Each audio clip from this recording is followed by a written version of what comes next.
ஓம் முருகா சரணம். உலகெங்கிலும் பறந்து விரிந்திருக்கும் 36 நாடுகளுக்கு மேற்பட்ட நாடுகளில் வசிக்கும் நம் கொங்கு இன சொந்தங்களே, உங்கள் அனைவருக்கும் உங்கள் வழக்கறிஞர் ராஜசேகரனின் இனிய மாலை வணக்கங்கள். இந்தியாவில் உள்ள சொந்தங்களுக்கு மாலை வணக்கங்கள். அமெரிக்கா மற்றும் கனடா நாடுகளில் இருக்கும் சொந்தங்களுக்கு இனிய காலை வணக்கங்கள். ஆஸ்திரேலியா போன்ற நாடுகளில் இருக்கும் நம் சொந்தங்களுக்கு இனிய இரவு வணக்கங்கள். சொந்தங்களே, நம் கொங்கு சொந்தங்கள் அனைவரும் ஞாயிறு 7 மணி அளவில் இந்திய நேரப்படி இணைந்திருந்து புதிய விஷயங்களை கற்றுக்கொள்வதிலும் புதிய பிற செயல்களை செய்வதற்கும் வாழ்வில் வெற்றி பெறுவதற்கு அனைத்து முயற்சிகளையும் நம் கேபிஎன் குளோபல் சார்பாகவும் Kongu business network KPN association இந்திய அரசில் பதிவு பெற்ற ஒரு சங்கமும் இணைந்து நடத்தும் இந்த ஜூம் ஆப் காணொளி வழியாக நம் சொந்தங்கள் அனைவரும் இணைந்திருப்பது மற்றற்ற மகிழ்ச்சி.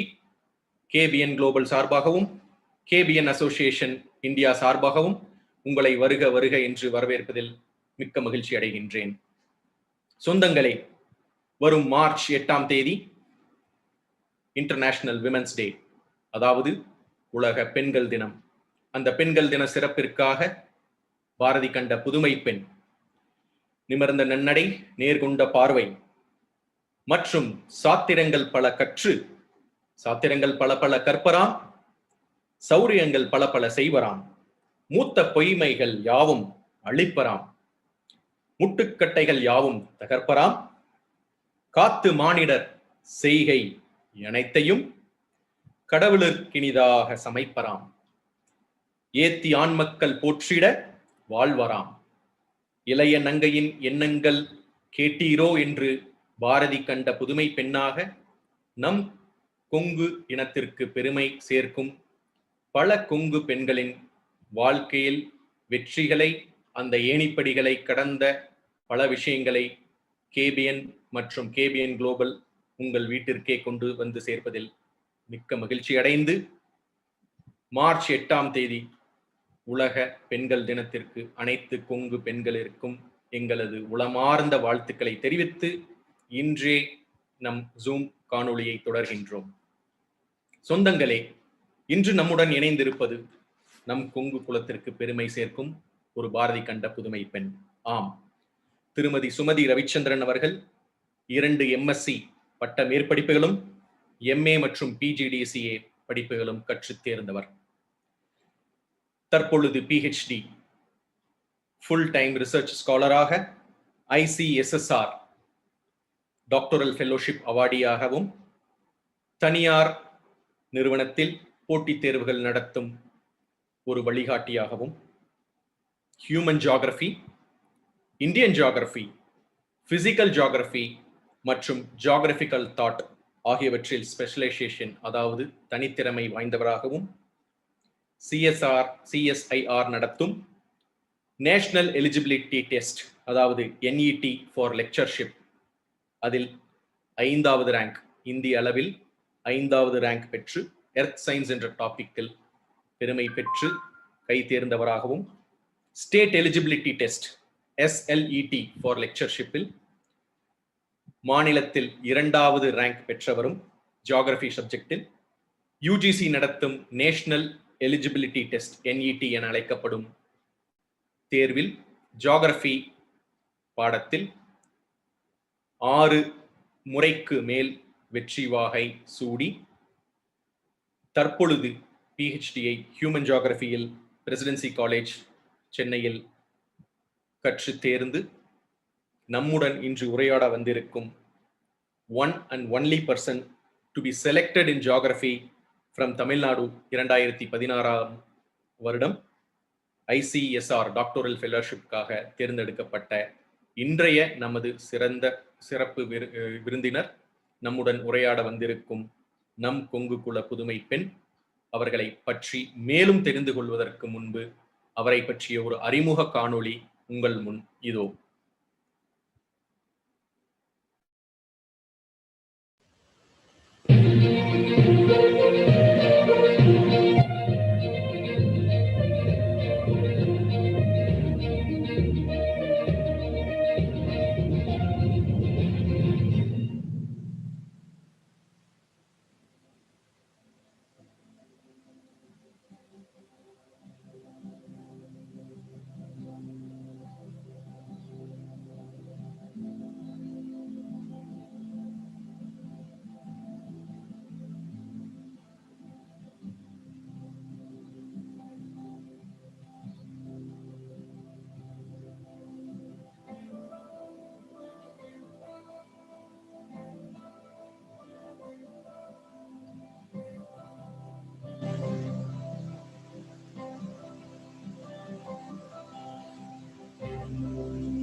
சொந்தங்களே, பலரும் நம் கேபிஎன் குளோபல் யூடியூப் காணொளியில் சப்ஸ்கிரைப் செய்து இதற்கு முன்னர் நடந்த பல நிகழ்வுகளையும் கண்டு கழித்து வாழ்வில் முன்னேறுவதற்கு ஒரு அத்தியாயம் தொடங்க வேண்டுமா இன்று கேட்டுக்கொண்டு, இன்றைய சிறப்பு விருந்தினர் பாரதி கண்ட புதுமை பெண் திருமதி சுமதி ரவிச்சந்திரன் அவர்கள். பல அவார்டுகள் மற்றும் பல ரெகக்னிஷன்கள் அவர்களுடைய பேப்பர் பிரசன்டேஷனிலும் நேஷனல் மற்றும் இன்டர்நேஷனல் கான்ஃபரன்ஸில் பெற்று நம் சமுதாயத்திற்கு பெருமை சேர்த்த இன்றைய சிறப்பு விருந்தினர் திருமதி சுமதி ரவிச்சந்திரன் அவர்களை இந்த காணொளியை தொடருமாறு உங்கள் சார்பாகவும் கேபிஎன் மற்றும் கேபிஎன் குளோபல் சார்பாகவும் வருக வருக என்று வரவேற்கின்றேன். எல்லாருக்கும் வணக்கங்க. சுமதி ரவிச்சந்திரன் நான் பேசுறேன். உலகம் முழுவதும் இருக்கக்கூடிய அன்பு சொந்தங்கள் ஒரு பொறுமையா 1 மணி நேரம் பார்க்கறதுக்கு முன்னாடியே நான் நன்றி சொல்லிடுறேங்க. கண்டிப்பா போர் அடிக்காம நம்ம இந்த வீடியோவை ரொம்ப இன்ட்ரெஸ்டிங்கா கொண்டு போயிடலாங்க. ஃபர்ஸ்ட் பாத்தீங்கன்னா, நிறைய பேர்த்துக்கு நம்ம என்னென்ன மாதிரி எக்ஸாம்ஸ்க்கு போலாம், என்ன படிக்கலாம் அப்படிங்கிறது ஒரு தெளிவு இல்லாமையே பயணத்துல பயணிக்கிறாங்க.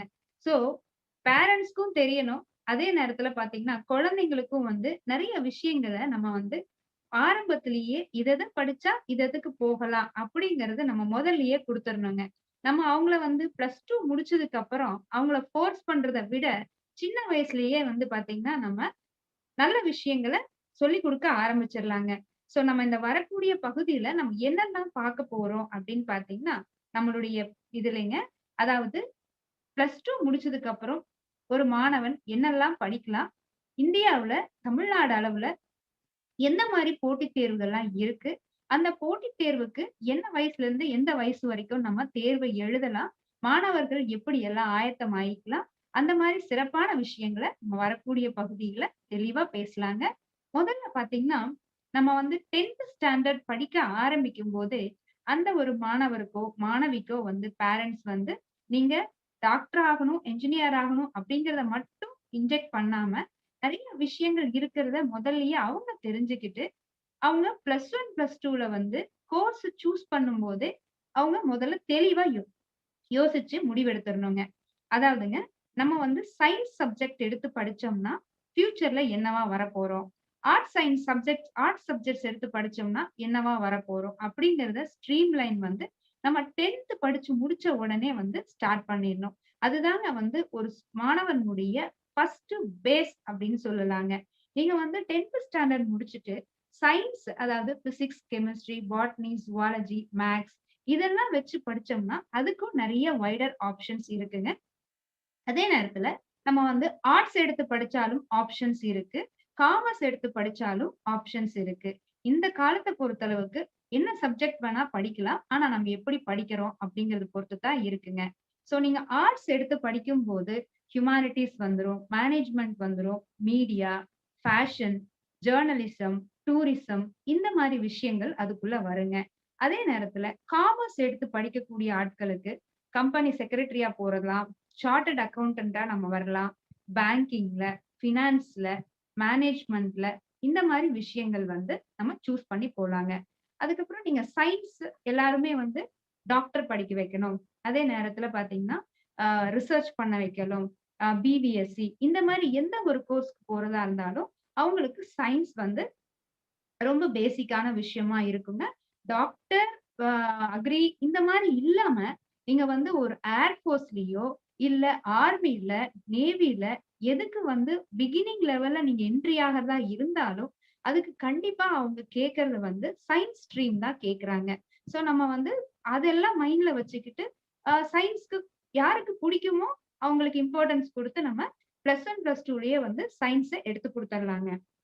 இதெல்லாம் போக நீங்க சயன்ஸ் படிச்சீங்கன்னா, என்ஜினியரிங் ஃபீல்ட்ல போலாம், ஆர்க்கிடெக்சர் ஃபீல்ட்ல போலாம், பார்மசி இது ஒரு டைப் ஆஃப் ஸ்ட்ரீம் லைனுங்க. இன்னொரு ஸ்ட்ரீம் லைன்ல போனீங்கன்னா, ஆர்ட்ஸ்ல போகும்போது லா படிக்கலாங்க. மேனேஜ்மென்ட் கோர்சஸ் படிக்கலாம். அதாவது பிபிஏ, எம்பிஏ இந்த மாரி கோர்சஸ் படிக்கலாம். சோ, இதெல்லாம் போக பார்த்தீங்கன்னா, இப்போ நம்ம தமிழ்நாட்டுல அதிகமா படிக்காத சில கோர்சஸ் இருக்கு. நார்த் இந்தியாவுல மட்டுமே வச்சிருக்காங்க அந்த கோர்சஸ்லாம். அங்க இருக்கிறவங்களுக்கு வந்து அந்த ஒரு இப்ப நீங்க ஜேஎன்யூ எடுத்துக்கலாம், டெல்லி யுனிவர்சிட்டி எடுத்துக்கலாம். சோ இந்த மாரி யுனிவர்சிட்டீஸ்ல எல்லாம் வந்து இந்த கோர்ஸ் ஸ்பெசிஃபிக்கா வச்சிருக்காங்க. அதுல பார்த்தீங்கன்னா, அனிமேஷன் கோர்ஸ், அதுக்கப்புறம் ஃபேஷன் டெக்னாலஜி அது தனியாவே இருக்குங்க. ஃபேஷன் கோர்ஸஸ்க்குன்னே தனியா இருக்கு. அதுக்கப்புறம் விஷுவல் ஆர்ட்ஸ் நெறைய கேரளா ஸ்டூடண்ட்ஸ் எல்லாம் பார்த்தீங்கன்னா, இந்த விஷுவல் ஆர்ட்ஸ் இது விஷயத்த படிக்கிறாங்க. தமிழ்நாட்டுல சென்னையில கூட இருக்குங்க. அதே மாரி லிட்டரரி ஆர்ட்ஸ், பெர்ஃபார்மிங் ஆர்ட்ஸ் இதெல்லாம் ரொம்ப வித்தியாசமான கோர்சஸ். இது போக உங்களுக்கு ஏவியேஷன் டிபார்ட்மெண்ட், ஃப்ளையிங் டிபார்ட்மெண்ட், அதுக்கப்புறம் ஹாஸ்பிட்டாலிட்டி. அதுல நீங்க வந்து ஏர் ஹோஸ்டஸா போலாம். அதுக்கப்புறம் டூரிசம் அண்ட் டிராவல் அந்த ஒரு ஏரியாவுல இன்னைக்கு பார்த்தீங்கன்னா, நல்ல இன்கம் ஜெனரேட் பண்ணக்கூடிய ஒரு செக்டாரா டூரிசம் செக்டார் இருக்குங்க. இப்போ டூரிசம் செக்டார்ல வந்து நம்ம அது சம்பந்தமா படிச்சா பிசினஸ் அப்படிங்கிறது ரொம்ப நல்லா போயிட்டு இருக்கு. இப்ப கோவிட் பேண்டமிக் அப்படிங்கிறதுனால இந்த செக்டார் கொஞ்சம் அடிபட்டிருக்கு. மத்தபடி பார்த்தீங்கன்னா, இந்தியா லெவல்ல, தமிழ்நாடு லெவல்ல நல்ல ஒரு இன்கம் ஜெனரேட் பண்ணக்கூடிய ஒரு செக்டாரா இருக்கிறது வந்து இந்த டூரிசம் செக்டாருங்க. யாருமே நம்ம அத வந்து ஒரு சப்ஜெக்ட்டா எடுத்தும் படிக்கிறது இல்ல. விரும்பியும் நம்ம டிராவல் பண்றது இல்ல. அதே நேரத்துல பார்த்தீங்கன்னா, இன்னைக்கெல்லாம் வந்து பெரிய பெரிய ஹோட்டல்ஸ் வந்திருக்கு. 5 ஸ்டார் ஹோட்டல், 3 ஸ்டார் ஹோட்டல்ஸ் எல்லாம் இருக்கு.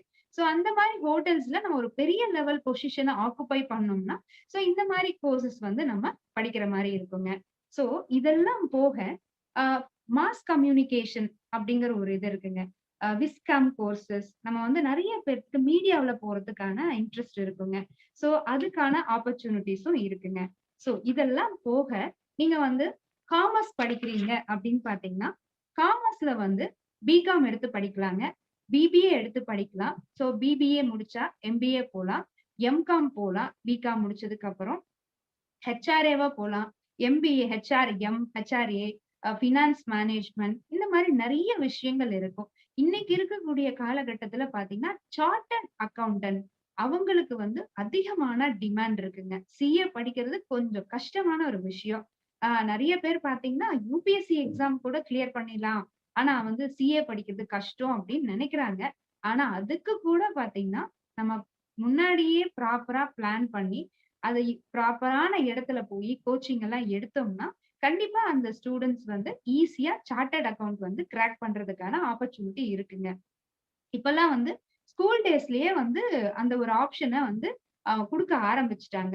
சோ சார்ட்டர்ட் அக்கவுண்டன்ட் அப்படிங்கிறது நீங்க பெரிசா வந்து நெறைய இடத்துக்கு போய் வேலை பார்க்கணும்னு அவசியம் கூட கிடையாது.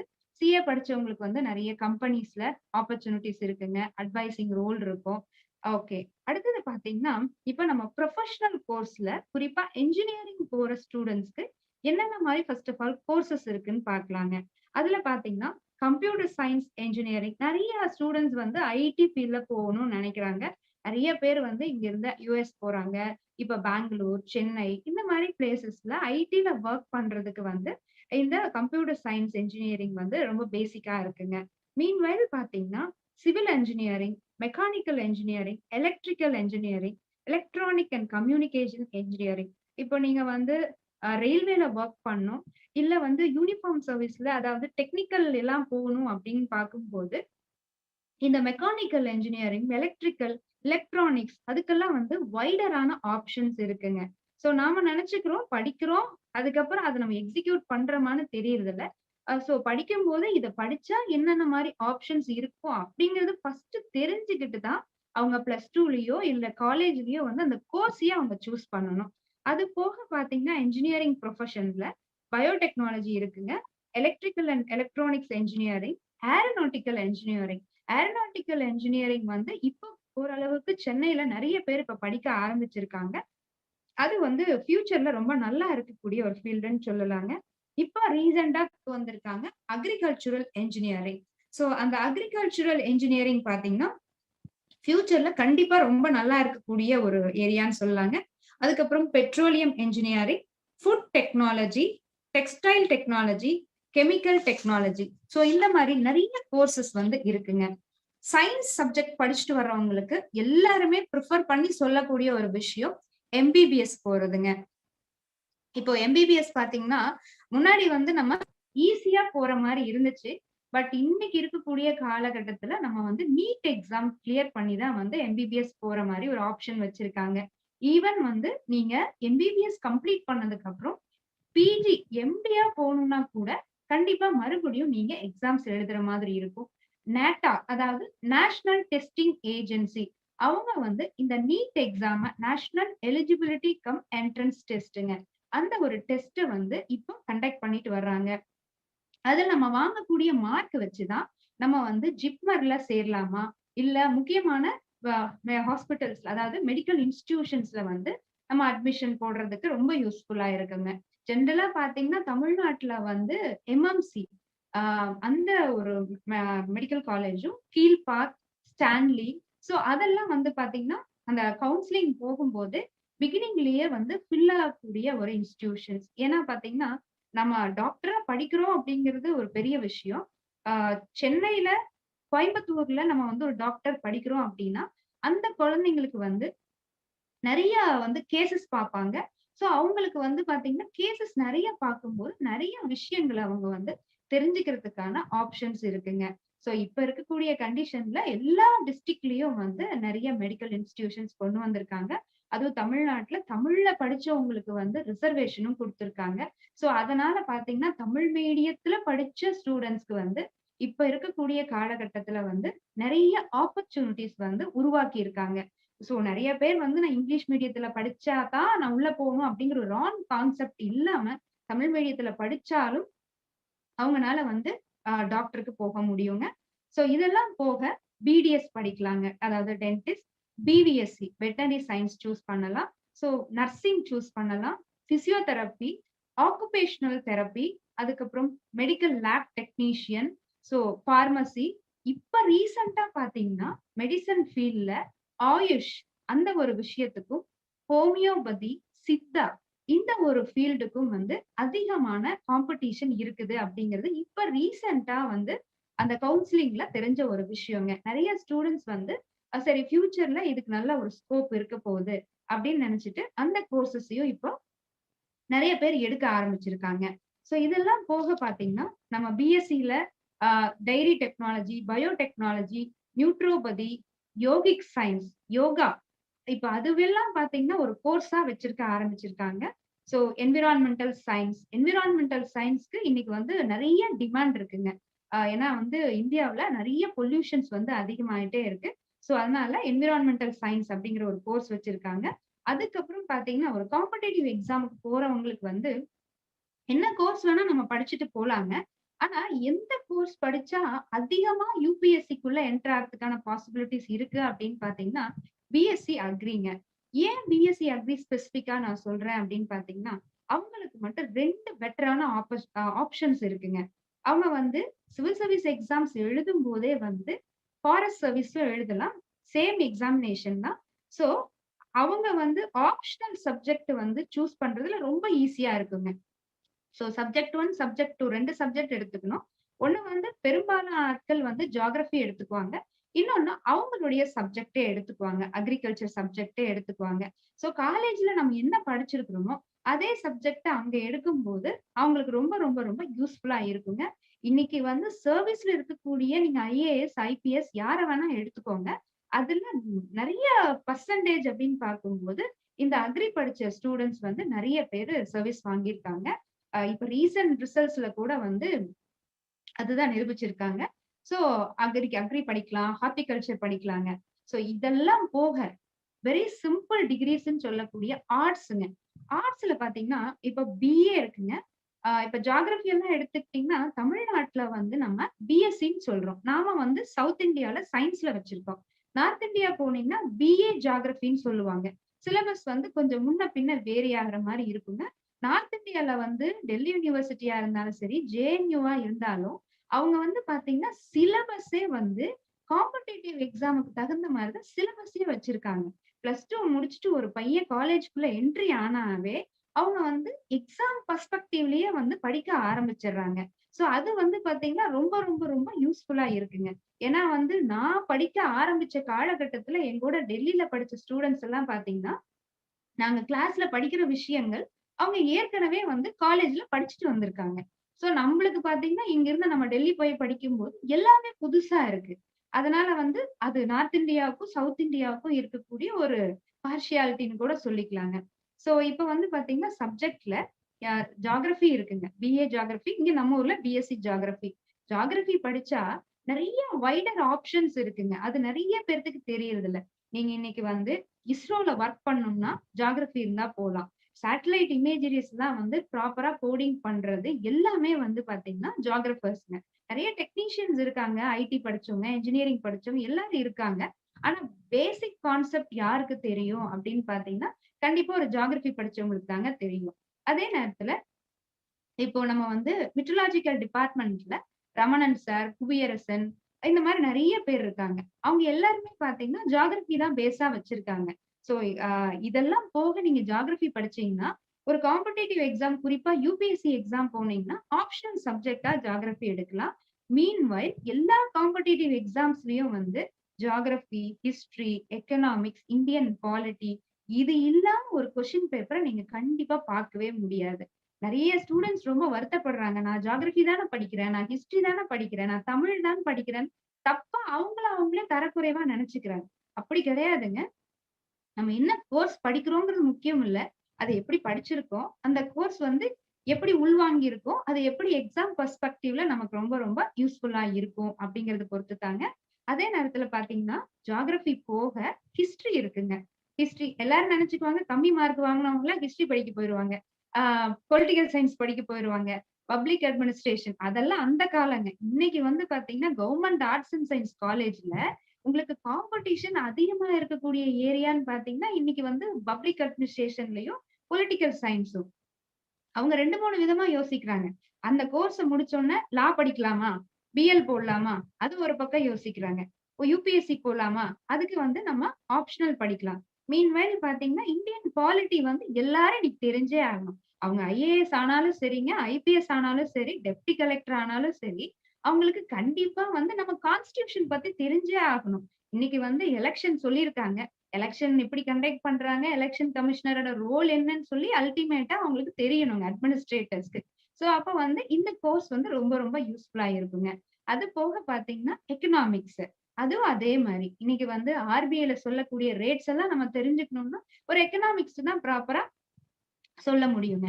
அது போக பார்த்தீங்கன்னா, சோசியாலஜி. இந்த சோசியாலஜி கோர்ஸ் வந்து இப்போ இங்க சென்னையில இருக்கக்கூடிய காலேஜஸ்ல நெறைய பேர் பிரிஃபர் பண்ணி படிக்கிறாங்க. அதே மாரி பொலிட்டிக்கல் சயன்ஸ், பப்ளிக் அட்மினிஸ்ட்ரேஷன் இதெல்லாம் போக பார்த்தீங்கன்னா, ஸ்பெசிஃபிக்கா இன்னைக்கு வந்து நெறைய பேர் விரும்பி படிக்கிற ஒரு சப்ஜெக்ட் அப்டின்னா, லிட்டரேச்சர் பார்ட்டுங்க. அது வந்து தமிழ் லிட்டரேச்சர் பார்ட், இல்லன்னா இங்கிலீஷ் லிட்டரேச்சர். இது 2க்கும் நல்ல ஒரு ஸ்கோப் இருக்கு. இன்னைக்கு பிரசன்ட் டேல பார்த்தீங்கன்னா, டிஎன்பிஎஸ்சில வந்து குரூப் 1 சிலபஸ்ல மெயின்ஸ்ல வந்து பார்த்தீங்கன்னா, தமிழ் இலக்கியம் வச்சிருக்காங்க. சோ தமிழ் படிக்கிற பிள்ளைங்களுக்கு கண்டிப்பா தமிழ்நாடு பத்தி தெரிஞ்சே ஆகணும். அது ஹிஸ்டரியில வச்சிருக்காங்க. தமிழ் இலக்கியம் தெரிஞ்சுக்கணுங்கிறதுக்காக தமிழ்லயே எழுதணும்னு சொல்லிட்டு மெயின் எக்ஸாம்ல வச்சிருக்காங்க. இப்ப ரீசென்ட்டா இன்ட்ரோடியூஸ் பண்ண குரூப் 2ல பார்த்தீங்கன்னா, அவங்க என்ன செஞ்சிருக்காங்க, பசங்களுக்கு கண்டிப்பா தமிழும் தெரியணும், இங்கிலீஷும் தெரியணும்னு சொல்லிட்டு, டிரான்ஸ்லேஷன் அப்படிங்கிற ஒரு பார்ட் வச்சிருக்காங்க. திருக்குறளுக்கு முக்கியத்துவம் குடுத்து, திருக்குறள் பார்ட்ட வந்து குரூப் 2ல மெயின் சிலபஸ்ல வச்சிருக்காங்க. சோ அல்டிமேட்டா பார்த்தீங்கன்னா, இங்கிலீஷ் படிச்சீங்கனாலும் வீணா போகாது, தமிழ் படிச்சாலும் வீணா போகாதுங்க. சோ இதெல்லாம் போக நம்ம சயின்ஸ் எடுத்துக்கிட்டோம்னா, பிஎஸ்சில மேத்ஸ் இருக்குங்க, பாட்டனி, ஜூவாலஜி, பிசிக்ஸ், கெமிஸ்ட்ரி, ஜியாலஜின்னு ஒரு சப்ஜெக்ட் இருக்கு. அது வந்து நெறைய பேருக்கு தெரியறது இல்லைங்க. ஜியாலஜி சப்ஜெக்ட் வந்து அக்ரிகல்ச்சுரல் சப்ஜெக்ட்க்கு அடுத்தபடியா நம்ம ரொம்ப ரொம்ப ரொம்ப முக்கியமா ஃபோக்கஸ் குடுக்கலாங்க. ஏன் முக்கியமா ஃபோக்கஸ் குடுக்கலாம் அப்படின்னு பார்த்தீங்கன்னா, ஜியாலஜி படிக்கிறது கொஞ்சம் கஷ்டம். நல்ல மார்க் இருந்தா தான் ஜியாலஜி வந்து நமக்கு காலேஜஸ்ல கிடைக்குங்க. அந்த ஜியாலஜி கோர்ஸ் முடிச்சதுக்கு அப்புறம், நம்ம வந்து பாத்தீங்கன்னா, ஜியாலஜிஸ்ட் எக்ஸாம்னே தனி எக்ஸாம் இருக்கு. யுபிஎஸ்சில வந்துங்க ஜியாலஜிஸ்ட் எக்ஸாம் கண்டக்ட் பண்ணுவாங்க. அது வந்து பாத்தீங்கன்னா, it's like equivalent to IAS officer. நல்ல ஒரு பே கிடைக்குங்க. சோ அவங்க வந்து ரீஜினல்ல அவங்கள வந்து டைரக்டரா போஸ்ட் பண்ணுவாங்க. சோ நல்ல ஒரு பே. நான் என்ன சொல்றது, அவங்க தான் வந்து இந்தியால இருக்கக்கூடிய எல்லா மினரல்ஸ் எல்லாத்தையும் மைனிங் பண்றது, அதுக்கப்புறம் பாத்தீங்கன்னா சர்வே பண்ணுவாங்க. ஹெலிகாப்டர்ல போய் சர்வே பண்றது, அந்த மாரி விஷயங்கள வந்து இந்த ஜியாலஜி படிச்சவங்க தான் செய்வாங்க. அதுக்கப்புறம் இப்ப ரீசென்ட் டேஸ்ல பாத்தீங்கன்னா, ஸ்டாட்டிஸ்டிக்ஸ் அத வந்து இப்போ நெறைய பேர் படிக்கிறாங்க. ஸ்டாட்டிஸ்டிக்ஸ் படிக்கணும்னா கொஞ்சம் இன்ட்ரெஸ்ட் இருந்தா தாங்க படிக்க முடியும். அதுல வந்து அவங்களுக்குன்னு ஸ்பெஷலா ஒரு எக்ஸாமினேஷன் இருக்கு. தமிழ்நாட்டிலயும் கண்டக்ட் பண்றாங்க. யுபிஎஸ்சிலயும் வந்து ஸ்டாட்டிஸ்டிக்கல் எக்ஸாமினேஷன் சொல்லிட்டு அதுவே தனியா கண்டக்ட் பண்றாங்க. சோ அதுக்கும் ஸ்கோப் நல்லா இருக்கு. இதெல்லாம் போக ஹோம் சயன்ஸ், நியூட்ரிஷன் இந்த மாரி நெறைய கோர்சஸ் இருக்குங்க. சரி. இப்ப நம்ம வந்து இவ்ளோ நேரம் பார்த்தீங்கன்னா, என்னென்ன கோர்சஸ் நம்ம வந்து +2 முடிச்சதுக்கு அப்புறம் படிக்கலாம் அப்படிங்கிறத நம்ம பேசனோங்க. அடுத்தது நம்ம பார்க்க போறது, இந்தியாவுல நடக்கக்கூடிய முக்கியமான எக்ஸாமினேஷன்ஸ் பார்த்துரலாங்க. அதுல குறிப்பா பார்த்தீங்கன்னா, எல்லா ஒரு கிராமத்துல இருக்கிற ஒரு மாணவனா இருந்தாலும் சரி, அப்பா, அம்மாவா இருந்தாலும் சரி, அவங்க எடுத்தோனே கனவு காண்கிற ஒரே விஷயம், என் பையன ஐஏஎஸ் ஆக்கணும். என் பொண்ண ஐஏஎஸ் ஆக்கணும். பசங்களும் அப்படிதான் நெனைக்கிறாங்க. பேரண்ட்ஸும் அப்படிதான் நெனைக்கிறாங்க. தப்பு கிடையாதுங்க. எல்லாரும் வந்து அதுதானே ஒரு டாப் மோஸ்ட் போஸ்ட்டுங்க. அதனால வந்து நம்ம அந்த போஸ்ட்டுக்கு நம்ம பசங்கள படிக்க வைக்கலாம் அப்படின்னு நெனைக்கிறோம். சோ அதனால நான் ஃபர்ஸ்ட் எடுத்துக்கிறது பார்த்தீங்கன்னா, யுபிஎஸ்சி பத்தி பேசிர்றேங்க. அதுல குறிப்பா இந்த யூனியன் பப்ளிக் சர்வீஸ் கமிஷன் இந்த ஒரு அமைப்பு வந்து வருடா வருடம் பார்த்தீங்கன்னா, நெறைய பட்டியல் வந்து அதாவதுங்க ஆனுவல் பிளானர் வந்து எவ்ரி இயர் வந்து அனௌன்ஸ் பண்றாங்க. இந்த ஆனுவல் பிளானர்ல எந்தெந்த மாதத்துல எந்தெந்த தேர்வுகள் எந்த நாள்ல நடக்கும் அப்படிங்கிறது ஒரு வருடத்துக்கு முன்னாடியே ஆனுவல் பிளானர்ல வந்து அவங்க பப்ளிஷ் பண்ணிடுறாங்க. நாம வந்து பாத்தீங்கன்னா, அத பிரிண்ட் அவுட் எடுத்துக்கிட்டு நம்ம எக்ஸாமுக்கு ஆயத்தமாக ஆரம்பிச்சாவே போதுமானவைங்க. அதுல பாத்தீங்கன்னா, அவங்க கண்டக்ட் பண்ணக்கூடிய மோஸ்ட் ப்ராமினன்ட் எக்ஸாமினேஷன்ஸ் அப்படின்னு பாத்தீங்கன்னா, நேஷனல் டிஃபென்ஸ் அகாடமி என்டிஏ அது ரொம்ப இம்பார்ட்டன்டான ஒரு எக்ஸாமுங்க. நேவல் அதே மாரி நேவல் அகாடமி எக்ஸாமினேஷன் என்ஏன்னு சொல்றோம். அதுக்கப்புறங்க சிஐஎஸ்எஃப் அதே மாரி Indian forest service examination, combined defence service examination, அதுக்கப்புறம் சிவில் சர்வீஸ் எக்ஸாமினேஷன் அதுதான் ஐஏஎஸ், ஐபிஎஸ்க்கான எக்ஸாமினேஷனுங்க. அத பத்தி நான் மறுபடியும் விரிவா பேசுறேன். அதுக்கப்புறம் பாத்தீங்கன்னா, கம்பைன்ட் ஜியோ சயின்டிஸ்ட் எக்ஸாமுங்க, engineering service exam, central armed police forces examination, Indian economic service examination, combined medical services examination, Indian statistical service examination, Indian forest service examination. So இதெல்லாம் வந்துங்க அவங்க கண்டக்ட் பண்ணக்கூடிய முக்கியமான எக்ஸாம்ஸ்ங்க. சோ அதுல நம்ம வந்து எல்லாரும் இன்னைக்கு ரொம்ப டிமாண்ட் பண்ற ஒரு exam civil service preliminary examination, அதாவது சிவில் சர்வீஸ் எக்ஸாமினேஷனுங்க. இந்த சிவில் சர்வீஸ் எக்ஸாமினேஷன் அப்படிங்கிறது பாத்தீங்கன்னா, எழுத்து அதாவது 2 இது வந்து ஸ்டேஜஸ் ரிட்டன் ஸ்டேஜஸ்ங்க. ஒண்ணு வந்து பிரிலிமினரி எக்ஸாமினேஷன் முதல் நிலை தேர்வு அப்படின்னு சொல்றாங்க. அதுல வந்து 2 பேப்பர் இருக்கும். சோ அந்த 2 பேப்பர்ல பாத்தீங்கன்னா, ஃபர்ஸ்ட் பேப்பர் அப்படிங்கிறது உங்களுக்கு ஜெனரல் ஸ்டடீஸ் பேப்பருங்க. அதுக்கப்புறம் வந்து சிசாட் பேப்பர். இந்த 2 பேப்பர். சிசாட் பேப்பர் வந்து குவாலிஃபையிங் பேப்பரா தான் வச்சிருக்காங்க. ஆனா அது கொஞ்சம் இன்ஜினியரிங் கிராஜுவேட்ஸ்க்கு வந்து அந்த பேப்பர் வந்து கொஞ்சம் ஈஸியா இருக்கும். மத்தபடி வந்து ஆர்ட்ஸ் ஸ்டூடெண்ட்ஸ்க்கு அது கொஞ்சம் டிஃபிகல்ட்டா இருக்குங்க. பட் அதுவுமே நம்ம கன்டினியூஸா பிராக்டிஸ் பண்ணிட்டே இருந்தோம்னா, அந்த பேப்பரும் நம்ம ஈஸியா கிராக் பண்ணிடலாங்க. இந்த ஜெனரல் ஸ்டடீஸ் பேப்பர்ல வந்து பாத்தீங்கன்னா, எல்லா சப்ஜெக்ட்ஸையும் உள்ள வச்சிருப்பாங்க. நீங்க வந்து ஜியோகிராஃபி படிக்கணும், என்விரான்மென்ட் படிக்கணும், சயன்ஸ் சப்ஜெக்ட்ஸ் எல்லாம் படிக்கணும், ஹிஸ்டரி, பாலிட்டி எல்லாமே கரண்ட் அஃபேர்ஸ். சோ அது கொஞ்சம் ஃபோக்கஸ்டா நம்ம வந்து பிரிப்பேர் பண்ணணுங்க. அது பிரிலிமினரி எக்ஸாமினேஷன். நம்ம எத்தன வயசுல இருந்து எத்தன வயசு வரைக்கும் நம்ம எழுதலாம் அப்படின்னு பார்த்தீங்கன்னா, 21 வயசுல நம்ம தொடங்குறோங்க. இதுக்கு வந்து எலிஜிபிலிட்டினா ஏதாவது ஒரு டிகிரி அவ்வளவுதாங்க. நம்ம வந்து ஃபர்ஸ்ட் கிளாஸ், செகண்ட் கிளாஸ் அப்படிங்கிற ஒரு விஷயமே கிடையாதுங்க.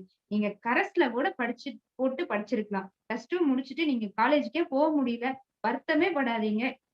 கரஸ்ல ஒரு டிகிரி வாங்கியிருந்தீங்கன்னா கூட, இந்த எக்ஸாமினேஷன் வந்து நீங்க ஈஸியா எழுதலாம். ஜெனரல் கேட்டகரில வர்றவங்களுக்கு வந்து 32 வயசு வந்து வச்சிருக்காங்க. 6 அட்டெம்ப்ட் வந்து எழுதுவாங்க. சிலர்லாம் வந்து பாத்தீங்கன்னா, கவர்ன்மென்ட் எம்ப்ளாயீஸா வரும்போது, அவங்க ஓபிசி சர்டிபிகேட் வாங்க முடியாது. அவங்க வந்து ஜெனரல் கேட்டகரிக்கு தான் வருவாங்க. சோ அவங்களுக்கு 32 இயர்ஸ் தாங்க ஏஜ் லிமிட். அட்டெம்ப்ட் வந்து 6 அட்டெம்ப்ட் தாங்க. இப்போ ஓபிசி அதர் பேக்வர்ட் கிளாஸஸ் அந்த பீப்பிளுக்கு வந்துங்க 21 வயசுல இருந்து 35 வயசு வரைக்கும் நம்ம எழுதலாங்க. 9 அட்டெம்ப்ட் இது எல்லாரும் மைண்ட்ல வச்சுக்கோங்க. 9 அட்டெம்ப்ட் வந்து நம்ம குடுக்கலாம். அதுதாங்க முக்கியம். இன்னொன்னு பார்த்தீங்கன்னா, டிசேபிள்டு பீப்பிள் அதாவது மாற்றுத்திறனாளிகள்னு சொல்றோம். அவங்களுக்கு வந்து 21 வயசுல இருந்து 42 வயசு வரைக்கும் லிமிட் குடுத்திருக்காங்க. சோ அவங்க வந்து அட்டெம்ப்ட்ஸ் நெறையாவும் இருக்குங்க. சோ இந்த எக்ஸாம் பேட்டர்ன் அப்படின்னு பார்த்தீங்கன்னா, பிரிலிமினரி எக்ஸாமினேஷனுங்க. அதுக்கப்புறம் மெயின் எக்ஸாம், அதுக்கப்புறம் பெர்சனாலிட்டி டெஸ்ட்ங்க. அதுதாங்க இன்டர்வியூன்னு சொல்றது. இங்க இருந்து நம்ம எங்க போகணும்? டெல்லிக்கு போகணுங்க. ஜெனரலா வந்து பிரிலிமினரி எக்ஸாம், மெயின் எக்ஸாம் எல்லாம் நம்ம வந்து தமிழ்நாட்டிலேயே எழுதிக்கலாங்க. ஆனா இன்டர்வியூக்கு வந்து கம்பல்சரி எல்லாருமே டெல்லி தான் போகணும். அங்க யுபிஎஸ்சி வந்து கண்டக்ட் பண்ணுவாங்க. சோ நமக்கு செலக்டிவான ஒரு டேட்ல இன்டர்வியூ நடக்கும். நம்ம வந்து அங்க வெயிட் பண்ணி அந்த இன்டர்வியூ அட்டெண்ட் பண்ற மாரி இருக்குங்க. இன்டர்வியூ முடிஞ்சதுக்கு அப்புறம் நமக்கு வந்து மெடிக்கல் டெஸ்ட் வந்து பண்ணுவாங்க. அதுல முடிஞ்சதுக்கு அப்புறம் ரேங்க் லிஸ்ட் வந்து அனௌன்ஸ் பண்ணுவாங்க. சோ இதெல்லாம் முடிச்சுட்டு பார்த்தீங்கன்னா, அவங்க உத்தரகண்ட் மாநிலத்தில இருக்கக்கூடிய முசௌரியில வந்து ஃபவுண்டேஷன் ட்ரெய்னிங் எடுத்துக்குவாங்க. அதுல வந்து ஒவ்வொரு கேடரா வரவங்களுக்கு அந்த ட்ரெய்னிங் வந்து வேரி ஆகும். ஒவ்வொருத்தரும் ஒவ்வொரு இடத்துக்கு அதுக்கப்புறம் ஆ ஷிஃப்ட் பண்ணிருவாங்க. ஆ சோ இதுதாங்க வந்து பேசிக்கான ஒரு விஷயம். சோ பிரிலிமினரி எக்ஸாம்க்கு அப்புறம் பார்த்தீங்கன்னா, நீங்க அதுல பாஸ் ஆனதுக்கு அப்புறம் தான் மெயின் எக்ஸாமுக்கு போகணுங்க. சோ இந்த மெயின் எக்ஸாம்ல பார்த்தீங்கன்னா, நெறைய பேப்பர்ஸ் இருக்கும். அதுல வந்து இங்கிலீஷ் பேப்பர் அது ஜஸ்ட் பாசிங் பேப்பர் தாங்க. அடுத்தது லாங்குவேஜ் பேப்பர். நம்மளுடைய ஓன் லாங்குவேஜ். நீங்க தமிழ் படிச்சிருந்தீங்கன்னா தமிழ் அல்லது என்ன மலையாளம் என்ன மொழி படிச்சிருக்கீங்களோ அந்த லாங்குவேஜ் எடுத்துக்கலாங்க. அதுக்கப்புறம் ஒரு எஸ்ஸே பேப்பர் இருக்கும். ஜெனரல் ஸ்டடீஸ் பேப்பர் அதுலயே 4 பேப்பருங்க. அடுத்தது ஆப்ஷனல் சப்ஜெக்ட் 1 அதுல வந்து பேப்பர் 1, பேப்பர் 2ங்க. முன்னாடி வந்து 2 ஆப்ஷனல் பேப்பர் நம்ம எடுத்து படிக்கிறதா இருந்ததுங்க. இன்னைக்கு இருக்கக்கூடிய காலகட்டத்துல ஒரே ஒரு பேப்பர் தான் வச்சிருக்காங்க. ஒரே ஒரு ஆப்ஷன். சோ உங்களுக்கு ஒவ்வொரு பேப்பருக்கும் பார்த்தீங்கன்னா 250 மார்க்ஸ் குடுத்திருப்பாங்க. இதெல்லாம் முடிச்சதுக்கு அப்புறம் உங்களுக்கு இன்டர்வியூ. சோ இந்த ப்ராசஸ்ல முடிச்சதுக்கு அப்புறம் தான் நம்ம யுபிஎஸ்சில வந்து செலக்ட் ஆவோங்க. சோ இந்த யுபிஎஸ்சில பார்த்தீங்கன்னா, ஆல் இந்தியா சர்வீஸ்ன்னு சொல்லி 3 சர்வீஸ் வச்சிருக்காங்க. ஒண்ணு ஐஏஎஸ்ங்க. Indian administrative service. அடுத்தது இந்தியன் போலீஸ் சர்வீஸ். அடுத்தது இந்தியன் ஃபாரஸ்ட் சர்வீஸ். இந்த 3 தான் வந்துங்க உங்களுக்கு ஆல் இந்தியா சர்வீஸ் அப்படின்னு சொல்றோம். இது போகங்க யுபிஎஸ்சிலயே வந்து சென்ட்ரல் சர்வீசஸ்ன்னு சொல்லிட்டு ஒரு பெரிய பட்டியல் இருக்கு. அதுல 2, 3 மட்டும் சொல்லிடுறேன். Indian foreign service. நீங்க வந்து ஒரு அம்பாசிடரா வெளிநாட்டுக்கு போய் லைஃப்ப ஜாலியா என்ஜாய் பண்ணணும் அப்படின்னு நினைச்சோம்னா, இந்த ஃபாரின் சர்வீஸ் வந்து செலக்ட் பண்ணிட்டு போலாங்க. நெறைய கண்ட்ரீஸ்ல வந்து நம்ம ஜர்னி பண்ணிக்கிட்டே இருக்கலாம். வந்து இப்போ பாகிஸ்தான்ல வொர்க் பண்றதோ, இல்ல சில கண்ட்ரீஸ்ல வொர்க் பண்றதா கொஞ்சம் டிஃபிகல்ட்டா இருக்கும். ஆனா வந்து பார்த்தீங்கன்னா, அமெரிக்கா போறதோ, இல்ல கனடா போறதோ எல்லாரும் வில்லிங் குடுத்து போகக்கூடிய கண்ட்ரீஸ். இன்னைக்கு உலகம் முழுவதும் பார்த்தீங்கன்னா, நம்ம இந்தியாவில இருந்து ஐஎஃப்எஸ்ல எல்லாருமே அம்பாசிடர்ஸா வொர்க் பண்ணிட்டு இருக்காங்க. நெறைய பெஸ்ட் சர்வீஸும் வந்து அதுவும் குறிப்பா தமிழ்நாட்டுல இருந்து நெறைய பேர் வந்து சர்வீஸ்க்குள்ள போயிருக்காங்க. அது வந்து ஒரு வெல்கமிங்கான விஷயம் அப்படின்னு சொல்லலாங்க. நம்ம கம்யூனிட்டி பீப்பிள் இன்னைக்கு சர்வீஸ்ல நெறைய பேர் வந்திருக்காங்க. இன்னும் நெறைய பேர் வரணும். அதுதான் வந்து ரொம்ப முக்கியமான விஷயம்னு சொல்லலாங்க. அதேபோல railway service, customs, defence estate service, account service இந்த மாரி நெறைய சர்வீசஸ் வந்து யுபிஎஸ்சில இருக்குங்க. ரைட். சோ இப்ப நம்ம வந்து யுபிஎஸ்சி பத்தி பேசிட்டோங்க. அடுத்தது வந்து டிஎன்பிஎஸ்சி. டிஎன்பிஎஸ்சி பாத்தீங்கன்னா தமிழ்நாடு லெவல்ல நடத்தக்கூடிய ஒரு தேர்வுங்க. யுபிஎஸ்சி மாதிரியே இந்த டிஎன்பிஎஸ்சி வந்து பாத்தீங்கன்னா சமீப காலகட்டத்துல ஒரு 2, 3 வருடங்களா உதயச்சந்திரன் சார் வந்ததுக்கு அப்புறம், நடராஜன் ஐபிஎஸ் வந்ததுக்கு அப்புறம் அவங்க என்ன செய்றாங்கன்னா, யுபிஎஸ்சி மாரியே ஆனுவல் பிளானர் வந்து டிஎன்பிஎஸ்சிக்கும் நம்ம குடுக்கலாம். அப்பதான் இந்த மாணவர்கள் எப்ப பரீட்சை வரும், நம்ம எப்படி படிக்கலாம், எவ்வளவு நாள் நம்ம வந்து வேலை இல்லாம படிக்கலாம் அப்படிங்கிற ஒரு தெளிவு வர்றதுக்காக ஆனுவல் பிளானர் வந்து பாத்தீங்கன்னா டிஎன்பிஎஸ்சிக்கு குடுக்க ஆரம்பிச்சாச்சுங்க. அதுலயும் பாத்தீங்கன்னா, இன்னைக்கு நம்ம வந்து அதாவது வேற மாநிலங்கள்ல போய் நம்ம வேலை செய்ய விருப்பம் இல்ல. அப்படிங்கிற பட்சத்துல, தமிழ்நாட்டில இருந்தே நீங்க வேலை செய்யணும் அப்படின்னு பாத்தீங்கன்னா, அதுக்கு நீங்க வந்து சூஸ் பண்ணிக்க வேண்டிய ஒரு விஷயம் வந்து டிஎன்பிஎஸ்சிங்க. டிஎன்பிஎஸ்சில வந்து குரூப் 1 சர்வீஸ் இருக்குங்க. குரூப் 2 சர்வீஸ் இருக்கு. குரூப் 4 சர்வீஸ் இருக்கு. அதுல வந்து என்ன பொறுத்தளவுக்கு நாங்க எப்பவுமே எல்லாத்துக்கும் சஜெஸ்ட் பண்ணுவோம். குரூப் 1 சர்வீஸ் போனோம்னா, நல்ல எஃபெக்டிவா, சின்சியரா எந்த ஸ்டூடண்ட் வந்து நல்லா எக்ஸாம் பிரிப்பேர் ஆகுறாங்களோ, அவங்க வந்து குரூப் 1க்கு நல்லா ஃபோக்கஸ் பண்ணி படிச்சாங்கன்னா, கண்டிப்பா அவங்க ஒரு டெப்யூட்டி கலெக்டர் ஆகவோ, இல்ல டிஎஸ்பி ஆகவோ, இல்ல அசிஸ்டன்ட் கமிஷனர் ஆகவோ, assistant director of rural development ஆகவோ, டிஸ்ட்ரிக்ட் ஃபயர் ஆபீசர் அந்த போஸ்ட்ல வந்து அவங்க போய் செட்டில் ஆகலாங்க. இப்ப ரீசென்ட் டேஸ்ல பாத்தீங்கன்னா, என்ன ஏஜ் லிமிட் குரூப் 1க்கு வச்சிருக்காங்கன்னா, 37 வயசு வரைக்கும் நம்ம எழுதலாங்க. இதுதான் மெயின் திங். முன்னாடி வந்து கம்மியா இருந்தது. கொஞ்சம் எக்ஸ்டெண்ட் பண்ணியிருக்காங்க. சோ 21 வயசுல இருந்து ஆரம்பிச்சு 37 வயசு வரைக்கும் இங்க அட்டெம்ப்ட் அப்படிங்கிறது கணக்கு இல்லைங்க. 21 வயசுல இருந்து 37 வயசு வரைக்கும் நம்ம கன்டினியூஸா எழுதலாங்க. பிசில வர்றவங்க, எஸ்சி, எஸ்டி எல்லாத்துக்கும் இந்த ஒரு சலுகை குடுத்திருக்காங்க. அடுத்தது பாத்தீங்கன்னா, குரூப் 2 குரூப் 2ல வந்து எப்பவுமே வேகன்சிஸ் அதிகமா வருங்க. இப்ப இந்த வருடம் தான் என்ன செஞ்சிருக்காங்கன்னா, குரூப் 2ல வந்துங்க இன்டர்வியூ போஸ்ட், நான் இன்டர்வியூ போஸ்ட் இந்த 2 போஸ்டையுமே வந்து மெர்ஜ் பண்ணியிருக்காங்க. மெர்ஜ் பண்ணி இப்ப வந்து ஆக்சுவலி ஆஃப்டர் எலக்ஷன் வந்து நோட்டிபிகேஷன் வர்றதுக்கான பாசிபிலிட்டிஸ் இருக்குங்க. சோ இப்போ உட்கார்ந்து பிரிப்பேர் பண்ண ஆரம்பிச்சா கூட நம்ம அந்த குரூப் 2 சர்வீஸ்க்குள்ள என்டர் ஆகலாங்க. பல்க் வேகன்சிஸ் வந்து டிஎன்பிஎஸ்சில வருதுன்னா, அது வந்து கண்டிப்பா குரூப் 2 சர்வீஸ்ல தாங்க வரும். அதுல வந்து பாத்தீங்கன்னா, சப் ரெஜிஸ்ட்ரார், அதுக்கப்புறம் ஜூனியர் எம்ப்ளாய்மென்ட் ஆபீசர், அதே மாரி இப்போ செக்ரட்டரியேட்ல நீங்க சென்னையிலேயே செட்டில் ஆகணும் அப்படின்னு நினைக்கிறவங்களுக்கு வந்து டிஎன்பிசி ஆபீஸ்லயோ இல்ல செக்ரட்டரியேட்லயோ ஏஎஸ்ஓ அசிஸ்டன்ட் செக்ஷன் ஆபீசர் அப்படிங்கிற ஒரு போஸ்ட் இருக்குங்க. அந்த போஸ்ட் போக நீங்க வந்து முனிசிபல் கமிஷனரா கிரேட் 2வா போலாம், ரெவென்யூ அசிஸ்டன்ட்டா போலாம். இந்த மாதிரி நிறைய வேகன்சிஸ் வந்து குரூப் 2 எக்ஸாம்ஸ்ல வருங்க. அதுக்கப்புறம் வந்து நீங்க பிஓஓ நிறைய பேர் பாத்தீங்கன்னா, இல்ல எனக்கு குரூப் 4ஏ போதும். நான் ஊர்லயே எங்க ஊரை தாண்டி நான் எங்கேயுமே வரமாட்டேன். அப்படிங்கிற ஒரு கான்செப்ட்ல நிறைய பேர் ஊர்லயே செட்டில் ஆயிருவாங்க. சோ அவங்க எல்லாம் ப்ரிஃபர் பண்ணி போறது பாத்தீங்கன்னா பிஓஓ. அதுவும் இந்த குரூப் 2 எக்ஸாம்ஸ் பாத்தீங்கன்னா ஏஜ் லிமிட்னு கிடையவே கிடையாது. சோ அந்த ஏஜ் லிமிட் இல்லாதனால பாத்தீங்கன்னா, இன்னைக்கு மேரிட் விமன் கிராமத்துல இருக்கக்கூடிய பெண்கள், குறிப்பா குழந்தைங்க எல்லாம் வந்ததுக்கு அப்புறம் படிக்கணுங்கிற ஒரு விருப்பம் வரும்போது, அவங்க வந்து சூஸ் பண்ற ஒரு எக்ஸாம் பாத்தீங்கன்னா, அது குரூப் 2 எக்ஸாமா தான் இருக்குங்க. நிறைய பேர் இன்னைக்கு ஆஃப்டர் மேரேஜ், அது நம்ம கம்யூனிட்டில நிறைய பேர் ஆஃப்டர் மேரேஜ் நிறைய சாதிச்சிருக்காங்க. அதுக்கு ஒரு ஆப்பர்ச்சுனிட்டி இருக்கக்கூடிய ஒரு இடமா இருக்கிறது பாத்தீங்கன்னா, இந்த குரூப் 2 வேகன்சிங்க. சோ இப்ப நம்ம டிஎன்பிஎஸ்சி போக இந்தியா லெவல்ல வேற என்னென்ன மாரி செக்டார்ஸ் இருக்கு அப்படின்னு பாத்தீங்கன்னா, பேங்கிங். நிறைய பேர்த்துக்கு வந்து பேங்க்ல போய் வொர்க் பண்ணணும், ப்ரொபேஷனரி ஆபீசரா இருக்கணும், கிளர்க்கலா இருக்கணும் அப்படிங்கிற ஒரு விருப்பம் இருக்குங்க. சோ அந்த பேங்கிங் போறவங்களுக்கு வந்து ஐபிபிஎஸ்ன்னு சொல்லுவாங்க. Institute of banking personnel selection. அந்த ஐபிபிஎஸ் வந்து எவ்ரி இயர் எக்ஸாம்ஸ் வந்து கண்டக்ட் பண்ணுவாங்க. முன்னாடி எல்லாம் ஒவ்வொரு பேங்கிங்ல வந்து தனித்தனியா எக்ஸாம்ஸ் நடத்திட்டு இருந்தாங்க. ஆனா இப்ப என்ன செஞ்சிருக்காங்கன்னு பாத்தீங்கன்னா, எல்லா முக்கியமான நேஷனலைஸ் பேங்க்ஸ்க்கு வந்து காமனா வந்து எக்ஸாம்ஸ் வந்து கண்டக்ட் பண்ண ஆரம்பிச்சிருக்காங்க. அதுல வந்து நம்ம எக்ஸாம் கிளியர் பண்ணி சர்டிபிகேட் குடுப்பாங்க. சோ அதுக்கப்புறம் அத கிளியர் பண்ணி நம்ம வச்சதுக்கு அப்புறம், அதுக்கப்புறம் மத்த இப்ப எஸ்பிஐக்குன்னு தனியா ஒரு எக்ஸாமினேஷன் இருக்குங்க. ஆர்பிஐல போய் உள்ள என்டர் ஆகுறதுங்கிறது கொஞ்சம் டிஃபிகல்ட்டான ஒரு டாஸ்க்குங்க. ஆனா வந்து நிறைய ஸ்டூடண்ட்ஸ் பாத்தீங்கன்னா, தமிழ்நாட்டுல இருந்தே மொத்தமா 4 பேர், 5 பேர் தான் செலக்ட் ஆவாங்க. அவங்க ஃபைனல் இன்டர்வியூ வரைக்கும் மும்பை வரைக்கும் போயிட்டு நிறைய பேர்த்துக்கு என்னோட ஃப்ரெண்ட்ஸ் எல்லாம் ஷேர் பண்ணியிருக்காங்க. கிடைக்காம போயிருக்கு. ஆனா நார்த் இந்தியன்ஸ் நிறைய பேர்த்துக்கு அந்த ஒரு ஆப்பர்ச்சுனிட்டிஸ் கிடைக்குதுங்க. அது போக நபார்டு. சோ இந்த மாதிரி நீங்க பேங்கிங் செக்டார்ல போகணும்னா, இந்த மாதிரி நிறைய எக்ஸாம்ஸ் இருக்குங்க. அதுக்கப்புறம் ரயில்வே ரெக்ரூட்மெண்ட் போர்டு. இன்னைக்கு நம்ம வந்து எல்லாருமே யுபிஎஸ்சி, டிஎன்பிஎஸ்சி மட்டுமே ஃபோக்கஸ் பண்றோம். ரயில்வே ரெக்ரூட்மெண்ட் போர்டு எக்கச்சக்கமான வேகன்சிஸ் எவ்ரி இயர் அவங்க வந்து அனௌன்ஸ் பண்றாங்க. டெக்னிக்கல் இருக்குங்க, நான் டெக்னிக்கல் இருக்கு. நீங்க வந்து ஒரு ஐடிஐ படிச்சிருந்தீங்கன்னா கூட போதும். கண்டிப்பா வந்து நீங்க வந்து ரயில்வேல என்டர் ஆகலாம். நீங்க ஒரு அங்க வந்து ட்ரெயின் டிரைவரா போலாம். நெறைய போஸ்ட் இருக்குங்க. ஈவன் நீங்க வந்து ஒரு டிடிஆரா போணும்னா கூட நெறைய குவாலிஃபிகேஷன் தேவையில்லைங்க. +2 முடிச்சவங்களே வந்து அதுக்குள்ள என்ட்ரி ஆகலாம். அவங்க 2 ஸ்டேஜ்ல ஒரு எக்ஸாம் வைக்கிறாங்க. அந்த எக்ஸாம் பாஸ் பண்ணீங்கன்னா இன்டர்வியூ கூட கிடையாதுங்க. ஒரு மெடிக்கல் செக்கப் இருக்கும்.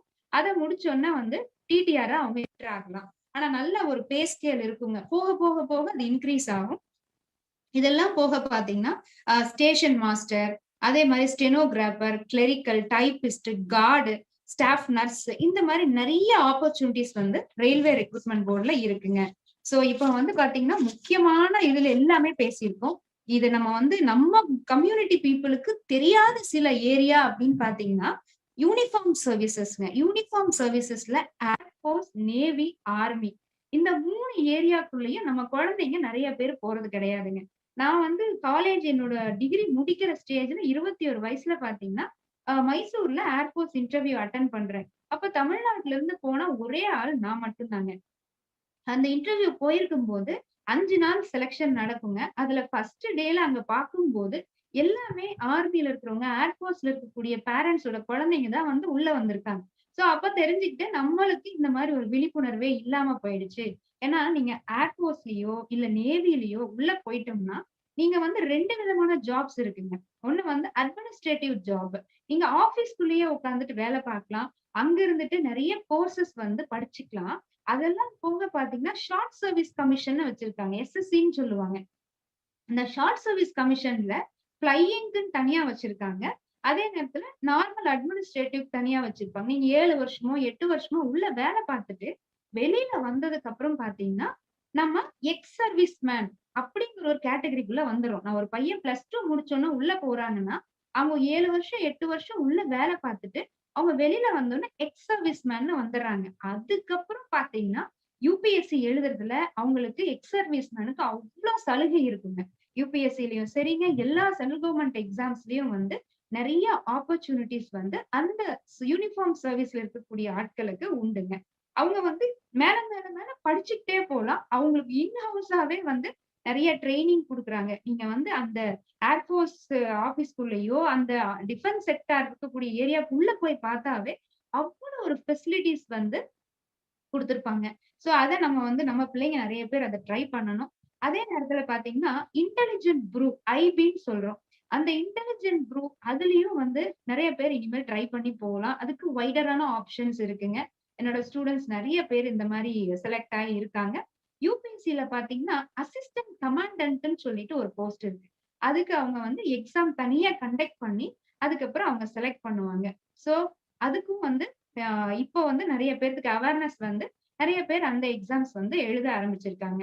சோ இதெல்லாம் போக தமிழ்நாட்டுல பார்த்தீங்கன்னா, எஸ்ஐ எக்ஸாம் அதாவது எஸ்ஐக்கு வந்து முன்னாடி எல்லாம் பார்த்தீங்கன்னா, பிசிக்கல் டெஸ்ட் வச்சுட்டு ரிட்டர்ன் வச்சுட்டு இருந்தாங்க. இப்போ வந்து என்ன பண்ணிடுறாங்க, ஃபர்ஸ்ட்டே ஃபில்டர் அவுட் பண்ணிடுறாங்க. ரிட்டர்ன்ல நீ முதல்ல பாஸ் ஆகு. ரிட்டர்ன் பாஸ் ஆயிட்டீங்கன்னா, அதுக்கப்புறம் பிசிக்கல் டெஸ்ட் வச்சுக்கலாம். ரோப் கிளைம்பிங்கா, ரன்னிங்கா, ஜம்பிங்கா அதுக்கப்புறமா நம்ம மெடிக்கல் போய்க்கலாம். அப்படிங்கிற ஒரு ஃபில்ட்ரேஷன்ல கொண்டு வந்துட்டாங்க. இப்ப நான் வந்து இதெல்லாம் போக பார்த்தீங்கன்னா ஃபிங்கர் பிரிண்டிங் அப்படின்னு சொல்லிட்டு எஸ்ஐ செக்ஷன் இருக்குங்க. சோ அது வந்து பாத்தீங்கன்னா, யூனிஃபார்ம் போட்டுக்கணும்னு அவசியமே இல்ல. ஒயிட் கலர் ட்ரெஸ் போடுவாங்க. அது பிகினிங் ட்ரெய்னிங்ல இருக்கும்போது தான் இங்க வண்டலூர்ல தான் வந்து ட்ரெய்னிங் குடுப்பாங்க. அந்த அவங்களுக்கு வந்து ஜாப் ஆஃப் நேச்சர் கொஞ்சம் கஷ்டம் இல்லாம இருக்குங்க. ஆ நம்ம நார்மல் சப் இன்ஸ்பெக்டரா இல்லாம ஃபிங்கர் பிரிண்ட்ல இருக்கக்கூடியவங்களுக்கு வந்து ஆ ரொம்ப ஈஸியா இருக்கும். கொஞ்சம் சயன்ஸ் ஸ்ட்ரீம்ல படிச்சிருக்கணும். இந்த ஃபிங்கர் பிரிண்ட்ல போணும்னா, நம்ம சயன்ஸ் ஸ்ட்ரீம்ல தாங்க படிச்சிருக்கணும். சோ நீங்க எஸ்ஐயா போலாம். ஜெயில் டிபார்ட்மெண்ட்ல நெறைய வேகன்சிஸ் இருக்கு. நெறைய பேர் வந்து டிஎஸ்பி ஆகணும்னு எய்ம் பண்ணியிருப்பாங்க. அவங்க வந்து குரூப் 1ல கிளியர் பண்ண முடியலன்னா, நீங்க எஸ்ஐயா உள்ள போயிட்டு, அதுக்கப்புறம் டிபார்ட்மெண்ட் கோட்டா, அதுக்கப்புறம் நீங்க வந்து உள்ள நுழைஞ்சிரலாம். சோ இந்த மாரி நெறைய ஆப்ஷன்ஸ் இருக்குங்க. சோ லாஸ்ட்டா நான் சொல்லிக்கிறது, ஸ்போர்ட்ஸ் கோட்டா.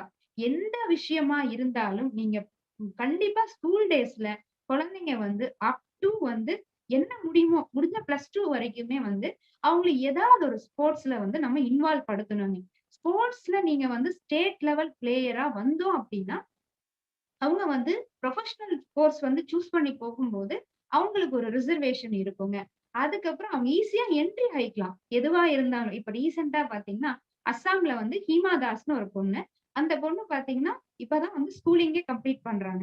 அந்த பொண்ணுக்கு குரூப் 1 ஸ்கேல் இருக்கக்கூடிய டிஎஸ்பி போஸ்ட் வந்து கவர்மெண்ட்ல வழங்கியிருக்காங்க. சோ இந்த மாதிரி வந்து ஸ்போர்ட்ஸ் பிளேயருக்கு நெறைய ஆப்பர்ச்சுனிட்டீஸ் வந்து இருக்குங்க. சோ நம்ம குழந்தைங்களும் வந்து இருக்கக்கூடிய ஆப்பர்ச்சுனிட்டீஸ்ல என்னெல்லாம் அவங்களுக்கு புடிக்குமோ, அத வந்து கண்டிப்பா பேரண்ட்ஸ் குடுக்கணும். முடிஞ்ச அளவுக்கு பேரண்ட்ஸ் வந்து பார்த்தீங்கன்னா, குழந்தைங்களுக்கு எந்த விஷயத்தையும் திணிக்காதீங்க. நெறைய ஆப்ஷன்ஸ் வந்து காமிச்சிருங்க. இத படிச்சீங்கன்னா நீங்க இப்படி ஆவீங்க. இத படிச்சா இப்படி ஆவும். இந்த மாரி சேலரி, இது ஜாப் ஆஃப் நேச்சர் இப்படி இருக்கும். அப்படிங்கிறது நீங்க வந்து ஃபர்ஸ்ட் குழந்தைங்களுக்கு ஆப்ஷனா காமிச்சிருங்க. காமிச்சுட்டு அவங்கள மல்டி டிசிப்ளினரியா அவங்கள கொண்டு வாங்க. அவங்களுடைய பல திறமைகள வெளியில கொண்டு வாங்க. டிராயிங் சில குழந்தைங்களுக்கு பிடிக்கும். ரன்னிங் பிடிக்கும். என்னெல்லாம் பிடிக்குமோ அத எக்ஸ்ப்ளோர் பண்ணுங்க. அதுக்கப்புறம் வந்து அவங்களுக்கு பிடிச்சத படிக்க வச்சுருங்க. படிக்க வச்சோம்னா, அவங்க அந்த ஃபீல்ட்ல வந்து கண்டிப்பா பெஸ்ட் ஸ்டூடண்ட்டா அவங்க வந்து கண்டிப்பா வர முடியும். இது வந்து நான் ஜென்ரலா எங்க கிட்ட படிக்கக்கூடிய ஸ்டூடண்ட்ஸ்க்கு நாங்க 10 வருஷமா சொல்ற ஒரு விஷயம். ஏன்னா பார்த்தீங்கன்னா, கிளாஸ் ரூம்ல நாங்க பார்க்கும்போது, யாரெல்லாம் அவங்களுக்கு பிடிச்சு படிக்க வந்திருக்கானோ, அந்த பையன் கடைசி நாள் வரைக்கும் கிளாஸ்ல உட்கார்ந்திருக்கான். அப்பா சொன்னாங்க, அம்மா சொன்னாங்கன்னு சொல்லி அட்மிஷன் போட்ட பையன் முதல் மாசத்திலேயே அவன் காணாம போயிடுறாங்க. கிளாஸ்லயும் அவன்கிட்ட ஒரு அட்டென்ஷன் இருக்காது. நாங்க சொல்ற விஷயத்தையும் அவன் வந்து ஃபாலோ பண்றது கிடையாதுங்க. ஒரு பையன் வந்து ஒரு பொண்ணோ, பையனோ அவங்க கரியர்ல எக்ஸெல் ஆகணும் அப்டின்னா, பேரண்ட்ஸ் கிட்டயும் நெறைய டெடிகேஷன் இருக்கணும். மீன்வைல் எதையும் நம்ம அவங்க மேல திணிக்காம, அவங்கள ஃப்ரீ ஃப்ளோரா கொஞ்சம் எக்ஸ்ப்ளோர் பண்ணவும் விடணுங்க. நெறைய விஷயங்கள அவங்க தெரிஞ்சுக்கணும். அப்பதான் வந்து அவங்க நல்ல ஒரு பெஸ்ட் சிட்டிசனா வந்து வர முடியும். அவங்க கரியர்லயும் அவங்க வந்து என்ன மாரி இஷ்யூஸ் வந்தாலும் அவங்க ஸ்டாண்ட் பண்ணி நிக்க முடியும். இன்னைக்கு நம்ம வந்து கல்வி குடுத்ததுக்கு அப்புறம் நீங்க யுஜியோ, பிஜியோ படிக்க வச்சதுக்கு அப்புறம் அவங்க வந்து யுபிஎஸ்சில போனாலும் சரி, டிஎன்பிஎஸ்சில போனாலும் சரி, அவங்களுக்கு நெறைய பிரச்சனைகள இன்னைக்கு சந்திக்க வேண்டிய கட்டத்துல இருக்குங்க. சோசியல் இஷ்யூஸ் நெறைய இருக்கு. அத ஹேண்டில் பண்றதுக்கு அவங்க மென்டலாவும், பிசிக்கலாவும் அந்த குழந்தைங்க வந்து ரெடி ஆகணும். அப்படி அவங்க ரெடி ஆனா தான் வந்து அவங்களுடைய கரியர் அப்படிங்கிறது ரொம்ப, ரொம்ப, ரொம்ப பெஸ்ட்டா இருக்கும். சோ என்ன பொறுத்தளவுக்கு நான் இவ்வளவு நேரம் நான் சொன்ன விஷயங்கள் கண்டிப்பா வந்து எல்லாத்துக்கும் பயனுள்ளதா இருந்திருக்கும்னு நெனைக்கிறேங்க. ஆ எல்லாருமே வந்து ஃபர்ஸ்ட் ஆஃப் ஆல் பார்த்தீங்கன்னா, ஸ்கூல் டேஸ்ல பேரண்ட்ஸும், குழந்தைங்களும் நெறைய பேசிக்கணும். அந்த குழந்தைங்களும், பேரண்ட்ஸும் நெறைய டிஸ்கஸ் பண்ணாத ஒரு பெரிய கேப் வந்து பார்த்தீங்கன்னா, எங்க கொண்டு போய் அவங்கள நிறுத்துதுன்னா, ஆ கடைசியில அப்படியே ஒரு பெரிய டைவர்ஷன் வந்து, யார்கிட்ட போய் நம்ம பிரச்சனைகள ஷேர் பண்றது? அப்படிங்கிறது இன்னைக்கு இருக்கக்கூடிய தலைமுறைகிட்ட வந்து அதிகமா வந்து நான் பார்க்கக்கூடிய ஒரு விஷயங்க. ஏன்னா, என்கிட்ட கிளாஸ்ல வந்து ஸ்டூடண்ட்ஸ் எல்லாம் பார்த்தீங்கன்னா, நெறைய பர்சனல் இஷ்யூஸ வந்து ஷேர் பண்ணுவாங்க. நாங்கலாம் ஃபர்ஸ்ட் பிரிப்பேர் பண்ண ஆரம்பிக்கிற காலகட்டத்தில பார்த்தீங்கன்னா, நான் ஒரு கிராமத்தில அ எங்க குக்கிராமத்தில பார்த்தீங்கன்னா, என்னுடைய தந்தையார் தான் வந்து 2வது கிராஜுவேட்டுங்க. ஸோ அங்க வந்து பார்த்தீங்கன்னா, ஒண்ணும் பெரிய விழிப்புணர்வு இருக்காது. எல்லாரும் ரொம்ப நல்ல மனிதர்கள் தான். ஆனா, பெரிய விஷயங்கள் யாருக்கும் தெரியல. அங்கிருந்து நான் வெளியில வந்து சென்னை வந்து டெல்லி போய் படிச்சு, அதுக்கப்புறம் சென்னையில இன்னைக்கு செட்டில் ஆயிருக்கோங்க. ஆனா, நம்ம முன்னாடியே நமக்கு எல்லா விஷயங்கள் தெரிஞ்சிருந்ததுன்னா, இன்னைக்கு நானே வந்து நல்ல ஒரு பொசிஷன்ல கண்டிப்பா இருந்திருக்க முடியும். ஆனா, இன்னைக்கு இருக்கக்கூடிய தலைமுறைகளுக்கு எல்லாரும் ஃபோன் வச்சிருக்கோம். எல்லாரும் இன்டர்நெட் யூஸ் பண்றோம். எல்லாமே இருக்கு. எந்த குழந்தைக்கு என்ன வேணுங்கிறது யாருக்குமே தெரியாது. யாரு ஃபர்ஸ்ட் தெரிஞ்சுக்க முடியும்னா, அப்பா, அம்மா மட்டும் தான் அந்த குழந்தையுடைய ஒரிஜினலா கேரக்டர் ஸ்டடி பண்ணி வச்சிருப்பாங்க. அவங்களுக்கு அடுத்தபடியா டீச்சர்ஸ். என்னுடைய ஹம்பிள் ரெக்வெஸ்ட்ன்னு கூட சொல்லலாங்க. ஏன்னா நான் வந்து 10 வருஷம் இந்த டீச்சிங் ஃபீல்ட்ல இருக்கிறதுனால நெறைய மாணவர்களுடைய பிரச்சனையவே வந்து உள்வாங்கி ஒரு குழந்தைய நல்லா கொண்டு வரணும்னா என்னெல்லாம் மிஸ் ஆகுது அப்படிங்கிற ஒரு விஷயத்த ஸ்டடி பண்ணியிருக்கேங்க. அல்டிமேட்டா எல்லா பேரண்ட்ஸும், எல்லா குழந்தைங்களும் ஒருத்தர் நெறைய நேரம் ஸ்பெண்ட் பண்ணணுங்க. கண்டிப்பா ஒரு நாளைக்கு 1/2 மணி நேரமாவது, 1 மணி நேரமாவது காலேஜ் போயிட்டு வந்ததுக்கு அப்புறம், ஸ்கூல் போயிட்டு வந்ததுக்கு அப்புறம், ஸ்கூல்ல என்ன நடந்துச்சு? காலேஜ்ல என்ன நடந்துச்சு? அப்படிங்கிற விஷயத்த பேரண்ட்ஸ் வந்து கேட்கணும். அதே நேரத்துல குழந்தைங்களையும் பேரண்ட்ஸ் கிட்ட மறைக்கக் கூடாது. ஒரு ஃப்ரெண்ட்லியான அப்ரோச் வந்து கண்டிப்பா வீட்ல வச்சுக்கோங்க. அந்த ஃப்ரெண்ட்லியான அப்ரோச் வந்து எந்த வீட்ல மிஸ் ஆகுதோ, அந்த குழந்தை தான் வந்து ஒரு சொசைட்டில ஒரு தப்பான செயல்கள காலேஜ்லயோ இன்னைக்கு சென்னையில இருக்கக்கூடிய காலேஜஸ்லாம் பார்த்தீங்கன்னா, ரவுடியிசம் நெறைய இருக்கு. ஏன் அப்படின்னு பார்க்கும்போது, அவங்க பேரண்ட்ஸ் வந்து ஃபினான்ஷியலா கஷ்டப்படுறாங்க. அவங்க பசங்களோட உட்கார்ந்து பேச முடியறதில்ல. அ காலேஜ்க்குள்ள என்ட்ரு ஆகுற வரைக்கும் ஒரு மாணவனுடைய மனநிலை வேற மாரி இருக்கு. அவன் காலேஜ்க்குள்ள வந்தவொன்னே ஒரு ரவுடியா தெரிய ஆரம்பிச்சுடுறாங்க.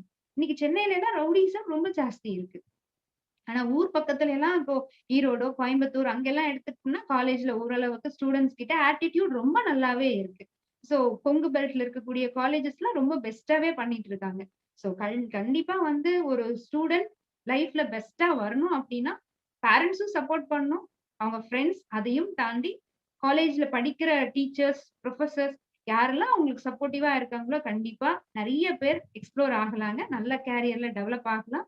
சோ இந்த பேச்சு வந்து நான் இதோட முடிச்சுக்கலாம்னு நினைக்கிறேங்க. கண்டிப்பா இது எல்லாத்துக்கும் யூஸ்ஃபுல்லா இருந்திருக்கும்னு நினைக்கிறேங்க. மிக்க நன்றி சகோதரி அவர்களே.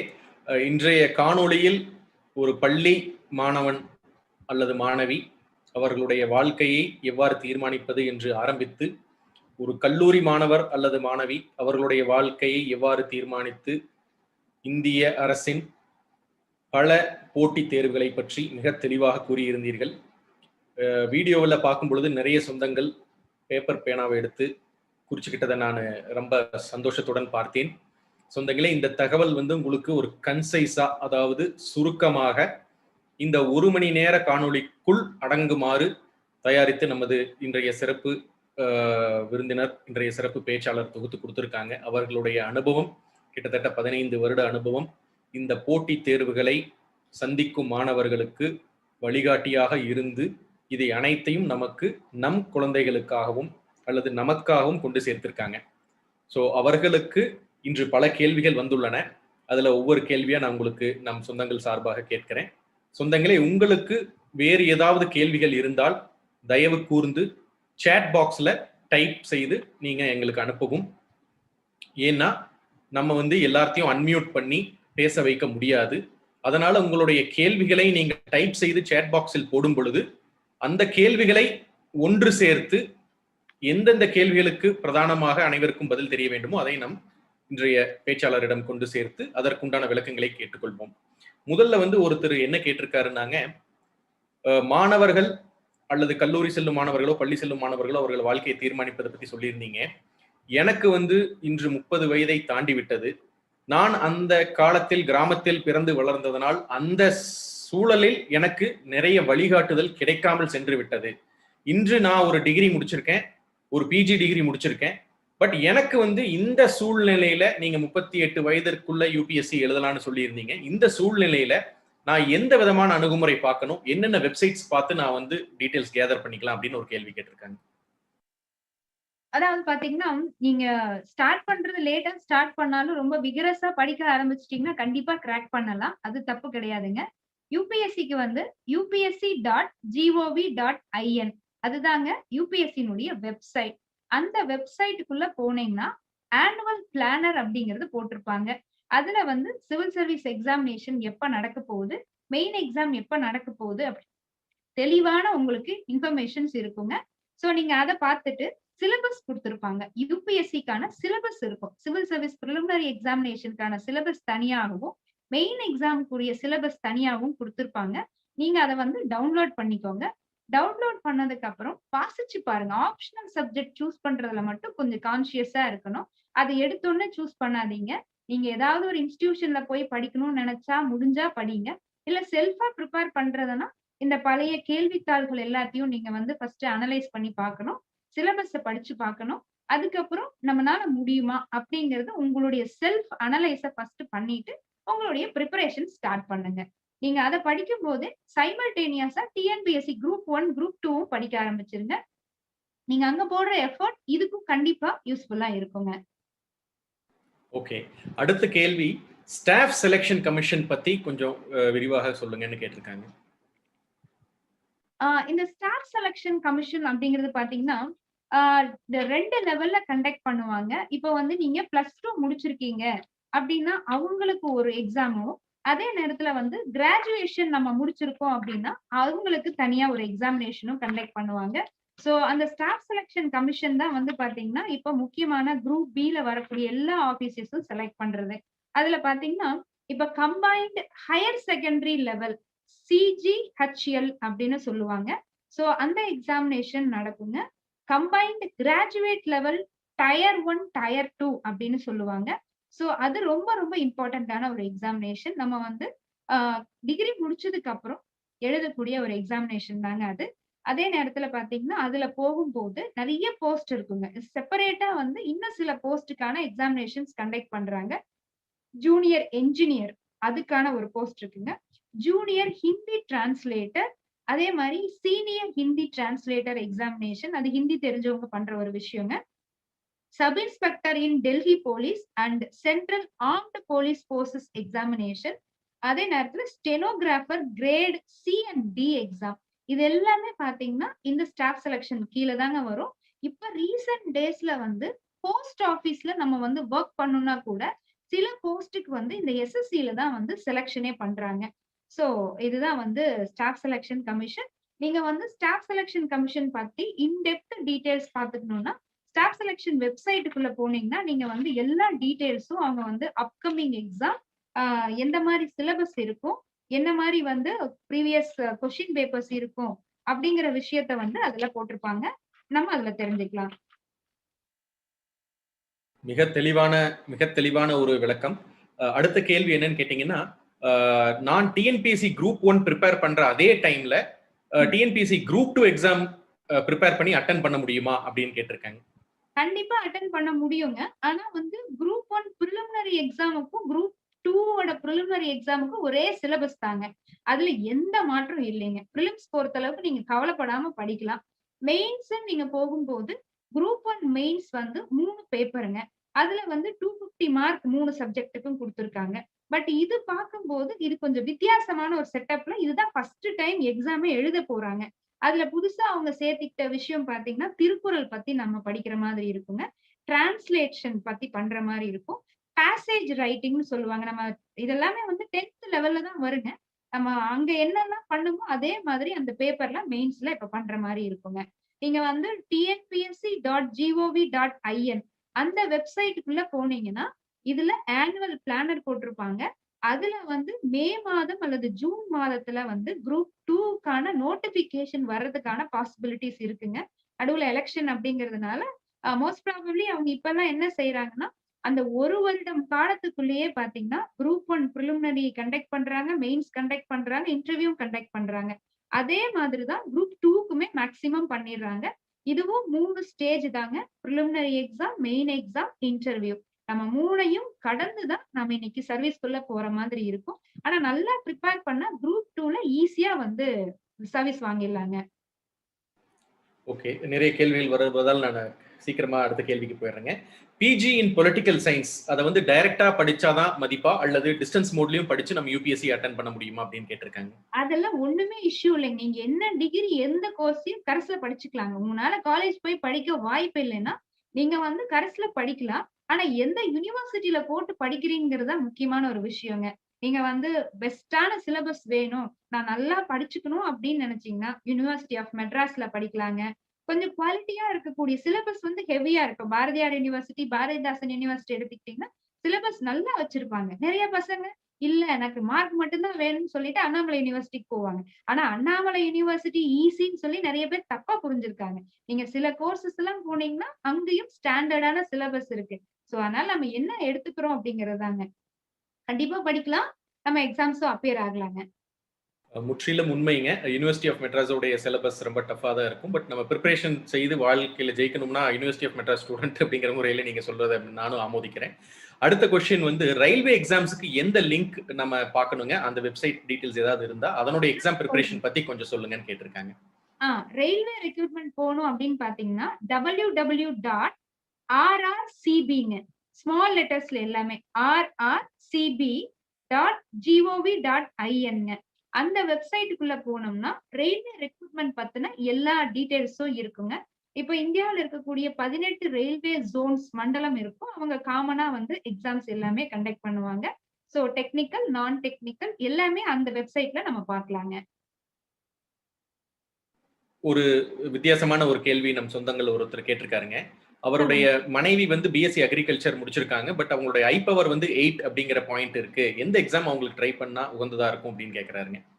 நீங்க ஜெனரலா வந்து இப்போ போலீஸ் சர்வீஸ்ல போனா மட்டும்தான் அது கொஞ்சம் டிஃபிகல்ட்டா இருக்குங்க.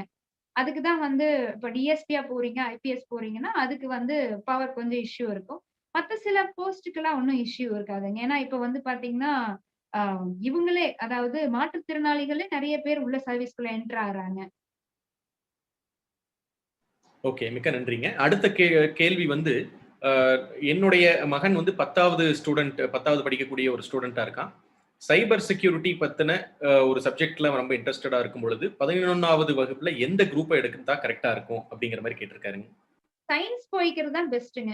சயன்ஸ் படிச்சுட்டு மேத்ஸ், பிசிக்ஸ், கெமிஸ்ட்ரி, பாட்னி அது வர மாரி சயன்ஸ் படிச்சுட்டு, அதுக்கப்புறம் வந்து நம்ம அந்த கோர்ஸ இப்ப யுஜி, பிஜிலலாம் வச்சிருக்காங்க. சில யுனிவர்சிட்டீஸ், காலேஜஸ்லலாம் ஸ்பெசிஃபிக்கா வச்சிருக்காங்க. அந்த கோர்ஸ் அப்படியே எடுத்துக்கலாங்க. ஓகே. அடுத்த கேள்வி என்ன எக்ஸாம்ஸ் வந்து அ எ எலக்ஷன் கமிஷன், சிபிஐ, அ ஹிந்துஸ்தான் பெட்ரோலியம் போன்ற எண்ணெய் நிறுவனங்களுக்கு கண்டக்ட் பண்றாங்க. இந்த மாரி இன்டெலிஜென்ஸ் பியூரோ எக்ஸாம்ஸ் பத்தி கொஞ்சம் சொல்லுங்க அப்படின்னு கேட்டிருக்காங்க. இப்போ நீங்க வந்து இப்ப ராவ்ல போறதோ, இல்ல போலீஸ் சர்வீஸ்ல எல்லாம் போறது யுபிஎஸ்சி கண்டக்ட் பண்றது. அவங்கள போய் தான் உள்ள ப்ரமோஷன்ல உள்ள வருவாங்க. ஆம் இன்டெலிஜென்ட் ப்ரூ அப்படிங்கிறது அது தனியா கண்டக்ட் பண்ணுவாங்க. ஐபி. அது வந்து பார்த்தீங்கன்னா, கொஞ்சம் டிஃபரண்டான போஸ்ட்டுங்க. அது நம்மள வந்து ஃபர்ஸ்ட் இந்தியால பார்டர் ரீஜியன்ஸ்ல எல்லாம் ட்ரெய்னிங் எல்லாம் போட்டுட்டு, அதுக்கப்புறம் வந்து பார்த்தீங்கன்னா, சிலருக்கு வந்து ஏர்போர்ட்ல வந்து ஜாப் அலோகேட் பண்ணுவாங்க. ஓகே. அடுத்த ஒரு கேள்வி என்ன கேட்டிருக்காங்கன்னா, விஸ்காம் படிச்சதுக்கு அது என்ன ஸ்கோப் இருக்கு ஃபியூச்சர்ல? விசுவல் கம்யூனிகேஷன் உடைய ஸ்கோப் பிளஸ் யுபிஎஸ்சி உடைய அதனுடைய தாக்கம் எப்படி இருக்கும்னு கேட்டிருக்காங்க. இது விஸ்காம் அப்படிங்கிறது மீடியாவுல யாருக்கெல்லாம் இன்ட்ரெஸ்ட் இருக்கோ, அவங்க செலக்ட் பண்ணி போறது.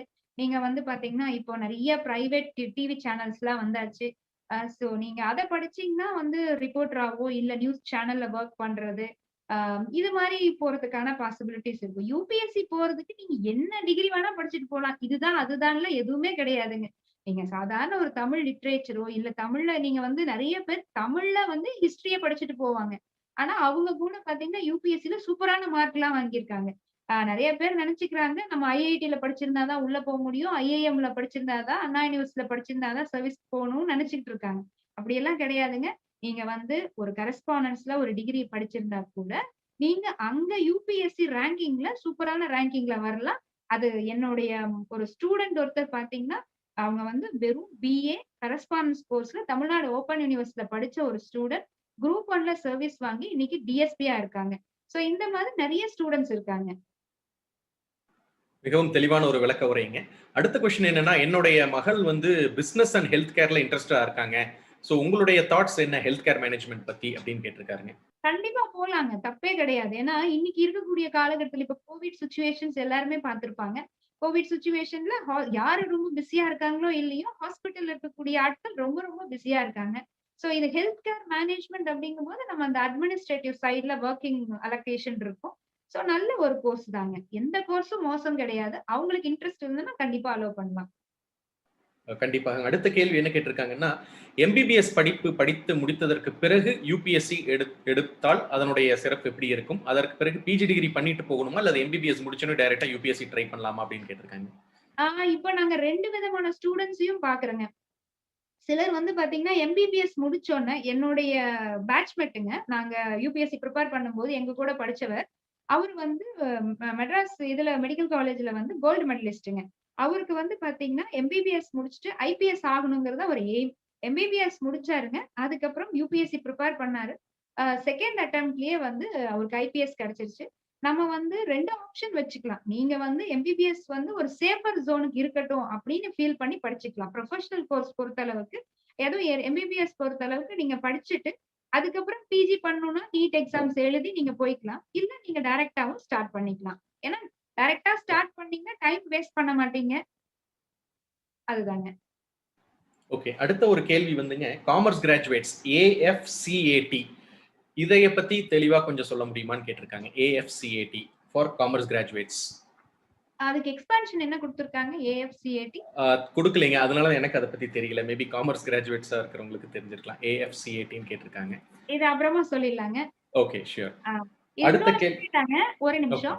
இந்த மெடிக்கல் எம்பிபிஎஸ் முடிச்சுட்டு போறவங்களுக்கு பார்த்தீங்கன்னா, யுபிஎஸ்சிலயே வந்து மெடிக்கல் எக்ஸாம்ஸ் கண்டக்ட் பண்ணுவாங்க. இப்ப ஆர்ம்டு ஃபோர்ஸஸ்ல டாக்டர்ஸ் இருக்காங்க இல்லைங்களா? அதுக்கெல்லாம் போகணும்னா நம்ம வந்து அந்த மாதிரி எம்பிபிஎஸ் முடிச்ச உடனே நிறைய எக்ஸாம்ஸ் இருக்குங்க சென்ட்ரல் லெவல்ல. நம்ம அதுல கூட வந்து உள்ள ட்ரை பண்ணி யூபிஎஸ்சி கண்டக்ட் பண்றதுல ட்ரை பண்ணி உள்ள போலாங்க. ஓகே. சொந்தங்களே, நீங்க நிறைய பேர் ஹேண்ட் ரைஸ் பண்றீங்க. நம்ம வந்து சேட் பாக்ஸ்ல உங்களுடைய கேள்விகளை போடுங்க. ஏன்னா எல்லா கேள்விகளையும் தொகுத்து நம்மளுடைய இன்றைய சிறப்பு பேச்சாளர்கிட்ட கேட்டுட்டு இருக்கோம். தயவு செஞ்சு உங்களோட கேள்விகளை சேட் பாக்ஸ்ல போடுங்க. அடுத்த கேள்வி வந்துங்க, இதுல ஒரு நம் சொந்தங்கள் உடைய ஒரு மகன் வந்து யூபிஎஸ்சிக்கு ப்ரிப்பேர் பண்ணிட்டு இருக்காரு. அவர் கேட்கிற கேள்வி என்னன்னா, நான் யூபிஎஸ்சிக்கு ப்ரிப்பேர் பண்ணும் பொழுது எனக்கு நிறைய டைம் வந்து மைண்ட் டைவர்ஷன் ஆகுது. அதை எப்படி அரெஸ்ட் பண்ணி நான் திருப்பி என்னுடைய கவனத்தை செலுத்தி நான் வெற்றி பெற முடியும் அப்படிங்கிற அதுல டிப்ஸ் கேட்டிருக்காருங்க. ஓகே. ஆக்சுவலி பாத்தீங்கன்னா, இது இவங்களுக்கு மட்டும் இல்லைங்க. இன்னைக்கு என்கிட்ட படிக்கக்கூடிய மாணவர்கள் பெரும்பாலான ஆட்களுக்கு இருக்கக்கூடிய ஒரு பிரச்சனை. இது என்ன காரணம் அப்படின்னா, நம்ம அதிக நேரம் மொபைல் போன் பாக்குறதுங்க, அதிக நேரம் டிவி பாக்குறது, அதிக நட்பு வட்டங்களோட உரையாடிக்கிட்டே இருக்கிறதுங்க. நம்ம மைண்ட் வந்து பாத்தீங்கன்னா, ஒரு தியானம் பண்ற மாரி ஒரு நிலைமைக்கு போனா மட்டும் தான், நீங்க படிக்கிற விஷயம் உள்ள போகும். அதுக்கு நம்ம ஃபர்ஸ்ட் என்ன பண்ணிக்கணும்னா, மொபைல் போன அதிகமா யூஸ் பண்ணக்கூடாதுங்க. டெய்லியும் வந்து காலையிலயும், மாலையிலயும் இல்ல ஏதாவது ஒரு நேரத்துல 15 நிமிடமாவது தியானம் பண்ற ஒரு பழக்கம் கண்டிப்பா அவங்க வச்சுக்கணும். அதே நேரத்துல எப்பல்லாம் அவங்க ஃப்ரஸ்ட்ரேட்டடா ஃபீல் பண்றாங்களோ, அப்ப கண்டிப்பா வந்து பாத்தீங்கன்னா, வேற ஏதாவது ஒரு விஷயத்துல டைவர்ட் ஆகணும். ஏதாவது டிராயிங் பண்றது, இல்ல வெளியில போய் விளையாடலாம். நீங்க வந்து ஒரு நாளைக்கு 24 மணி நேரம் சைக்கிள்ல டெய்லியும் வந்து ஒரு 45 நிமிடமோ, இல்ல 1 மணி நேரமோ வந்து உடலுக்கு வந்து ஏதாவது ஒரு பயிற்சி இருக்கணும். கண்டிப்பா நான் எங்க ஸ்டூடண்ட்ஸ்க்கு ரெகுலரா சொல்ற விஷயம், நீங்க 8 மணி நேரம் படிக்கிறீங்க, 10 மணி நேரம் படிக்கிறீங்கனாலும், கண்டிப்பா 1 மணி நேரம் பிசிக்கல் ஆக்டிவிட்டி பண்ணுங்க. பிரெயின்க்கு வந்து பிளட் சர்க்குலேஷன் நல்லா இருக்கணும். அதே மாதிரி உடம்புக்கு எக்ஸர்சைஸ் வேணும். மனசுக்கு என்ன வேணும் அப்டின்னா, தியானம் பண்றது. சோ தியானம் பண்ணிக்கிட்டே இருந்தோம்னா, நமக்கு கண்டிப்பா வந்து அந்த ஃபோக்கஸ் அப்டிங்கிறது வந்துரும். அப்புறம் எந்தெந்த விஷயங்கள் நம்மள ரொம்ப டிஸ்டர்ப் பண்ணுதோ, அந்த விஷயத்தெல்லாம் நம்ம உள்ள கொண்டு வரக்கூடாதுங்க. அப்டி பண்ணிட்டா வந்து படிக்க ஆரம்பிச்சிரலாம். மிக தெளிவான ஒரு விளக்கம்ங்க. அந்த ஏஎஃப்சிஏடி அப்படிங்கிறதுக்கு அப்ரிவேஷன் அவர் தெரிவிச்சிருக்காரு. Air force service related exams for commerce graduates அப்படின்னு சொல்லியிருக்காருங்க. ஓகே. நீங்க ஜெனரலா வந்து ஏர்ஃபோர்ஸ் போணும்னா, அவங்க வந்து +2 முடிச்சதுக்கு அப்புறம் எடுக்குறாங்க. அதுக்கப்புறம் டிகிரி முடிச்சதுக்கு அப்புறம் எடுக்குறாங்க. அது அட்மினிஸ்ட்ரேட்டிவ் செக்ஷன்ல தான் வந்து இந்த காமர்ஸ் ஆர்ட்ஸ் ஸ்டூடண்ட்ஸ்க்கெல்லாம் வந்து ஆப்ஷன் வந்து அட்மினிஸ்ட்ரேட்டிவ் சைட்ல தாங்க வரும். ஆஃபீஸ்க்குள்ள நம்ம வொர்க் பண்ற மாரி தான். பட் ஏன்னா வந்து ஃப்ளையிங் இதுல போறதோ, மத்ததுக்கெல்லாம் டெக்னிக்கல் விஷயம் தெரியணும். அதெல்லாம் வந்து டெக்னிக்கல் பீப்பிள் பண்ணுவாங்க. சோ இது அல்டிமேட்டா அட்மினிஸ்ட்ரேட்டிவ் வொர்க் தாங்க. இப்ப நீங்க மைசூரோ, மத்த எங்க போனீங்கனாலும், அங்க உள்ள ஆஃபீஸ்க்குள்ள வொர்க் பண்ற மாரி தான் இருக்கும். ஓகே. அடுத்த கேள்வி வந்துங்க, டிஆர்பி, என்இடி, எஸ்எல்இடி பத்தி இன்னும் கொஞ்சம் விரிவா எனக்கு விளக்கங்கள் குடுங்க. ஒரு ஐடியாஸ் கண்டிப்பாங்க. குடுங்கன்னு கேட்டிருக்காங்க. கண்டிப்பாங்க. அதாவதுங்க இப்போ வந்து தமிழ்நாட்டுல ரீசென்ட்டா வந்த நோட்டிஃபிகேஷன் பார்த்தீங்கன்னா, டீச்சர்ஸ் ரெக்ரூட்மென்ட் போர்டு டிஆர்பின்னு சொல்லுவோங்க. அவங்க வந்து பிஜி டிஆர்பி நோட்டிஃபிகேஷன் இப்போ அனௌன்ஸ் பண்ணியிருக்காங்க. அந்த பிஜி டிஆர்பி என்னன்னா, போஸ்ட் கிராஜுவேஷன் முடிச்ச பிஎட் படிச்சவங்க வந்து ஒரு +1, +2 படிக்கக்கூடிய ஆட்களுக்கு ஒரு டீச்சரா வொர்க் பண்ணணும் அப்டின்னா, இப்ப இவங்க வைக்கக்கூடிய அந்த தேர்வுல அவங்க வெற்றி பெறணுங்க. சோ இதுவும் வந்து அவங்கவங்க என்ன சப்ஜெக்ட் யுஜில என்ன சப்ஜெக்ட் படிச்சிருக்காங்களோ, அதே தான் பிஜிலயும் படிச்சிருக்கணும். பிஎட் படிச்சிருக்கணுங்க. சோ இந்த 3யும் கரெக்ட்டா அவங்க முடிச்சிருந்தாங்கன்னா, அவங்க எக்ஸாம்ஸ் வந்து கண்டக்ட் பண்ணுவாங்க. அதுல பார்த்தீங்கன்னா, 150 மார்க்குங்க. 150 கேள்வி இருக்கும். 110 கேள்வி வந்து அவங்களுடைய சப்ஜெக்ட்குள்ள இருக்குங்க. 30 கேள்வி வந்து எஜுகேஷனல் மெத்தடாலஜி. அவங்க பிஎட்ல என்ன படிச்சிருக்காங்களோ, அந்த ஒரு விஷயம் வந்து எஜுகேஷனல் மெத்தடாலஜில வச்சிருப்பாங்க. அதுக்கப்புறம் ஒரு 10 கொஸ்டின் வந்து ஜெனரல் நாலேட்ஜ்ங்க. இப்ப மத்த சப்ஜெக்ட்ல இருந்து geography, history, current affairs, science எல்லாத்தையும் மிக்ஸ் பண்ணி ஒரு 10 கொஸ்டின் இருக்குங்க. சோ இதுல வந்து நம்ம எவ்வளவு மார்க் வாங்குறோமோ, அவங்க தான் வந்து இந்த பிஜிடிஆர்பி கிராக் பண்ண முடியுங்க. இந்த நெட், ஸ்லெட் அப்டின்னா என்னன்னா, தமிழ்நாடு லெவல்ல முன்னாடி எல்லாம் வந்து பாரதியார் யுனிவர்சிட்டி கண்டக்ட் பண்ணாங்க. மதர் தெரசா யுனிவர்சிட்டி கண்டக்ட் பண்ணுவாங்க. சோ என்னன்னு பார்த்தீங்கன்னா, ஸ்லேட் எலிஜிபிலிட்டி டெஸ்ட் அப்டின்னு சொல்லுவாங்க. அதாவது முன்னாடி ஸ்லெட்ன்னு சொன்னாங்க. இன்னைக்கு செட்ன்னு சொல்லுவாங்க. ஸ்டேட் லெவல் எலிஜிபிலிட்டி டெஸ்ட் இன்னைக்கு செட்டா மாத்திருக்காங்க. என்ன அப்படின்னு பார்த்தீங்கன்னா, நீங்க ஒரு கல்லூரியில வந்து உங்களுடைய எம்எஸ்சிய நீங்க முடிச்சதுக்கு அப்புறம் பிஹெச்டி முடிச்சு இப்ப வந்து எய்தர் நெட் அல்லது பிஹெச்டின்னு கேட்கறாங்க. சோ அந்த மாதிரி ஒரு சிச்சுவேஷன் நீங்க வந்து ஒரு டீச்சிங் ஃபீல்ட்ல என்டர் ஆகணும். காலேஜ்க்குள்ள என்டர் ஆகணும்னா, கண்டிப்பா தமிழ்நாடு லெவல்ல கட்டாயம் நீங்க வச்சிருக்க வேண்டியதுதான் வந்து இந்த ஸ்லெட் எக்ஸாம் அப்படின்னு சொல்றேங்க. அதுக்கப்புறம் யுஜிசி நெட் எக்ஸாம் அப்படிங்கிறது யுனிவர்சிட்டி கிராண்ட் கமிஷன் அவங்க கண்டக்ட் பண்ணக்கூடிய நேஷனல் எலிஜிபிலிட்டி டெஸ்ட்ங்க. இது ஒரு வருஷத்துக்கு 2 தடவ நடத்துவாங்க. 2 தடவ வந்து எல்லாமே வந்து கம்ப்யூட்டர் பேஸ்டான ஒரு எக்ஸாமினேஷன். சென்னையில வந்து பாத்தீங்கன்னா, ஒரு ஐடி கம்பெனில அவங்க தான் வந்து இது கம்ப்ளீட்டா கண்டக்ட் பண்ணுவாங்க. ரொம்ப ஸ்ட்ரிக்ட்டா நடக்கக்கூடிய ஒரு எக்ஸாமுங்க. சோ இந்த எக்ஸாம்ல வந்து நீங்க மார்க் ஸ்கோர் பண்ணும்போது, உங்க வயசு வந்து கம்மியா இருக்கு, 35 வயசுக்குள்ள இருக்கு அப்டின்னா, நீங்க வந்து ஜேஆர்எஃப்ன்னு சொல்லுவாங்க. Junior research fellowship. அந்த ரிசர்ச் ஃபெலோஷிப்ல நல்ல பெர்சன்டேஜ் வந்தீங்கன்னா, நீங்க பிஹெச்டி பண்றதுக்கு, ரிசர்ச் பண்றதுக்கு அங்க யுஜிசில இருந்து மாசம் மாசம் ஃபண்ட் குடுப்பாங்க. ஒரு 5 வருஷத்துக்கு குடுப்பாங்க. ஓபிசி கிராஜுவேட்ஸ்க்கு. சோ 5 வருடங்களுக்கு குடுப்பாங்க.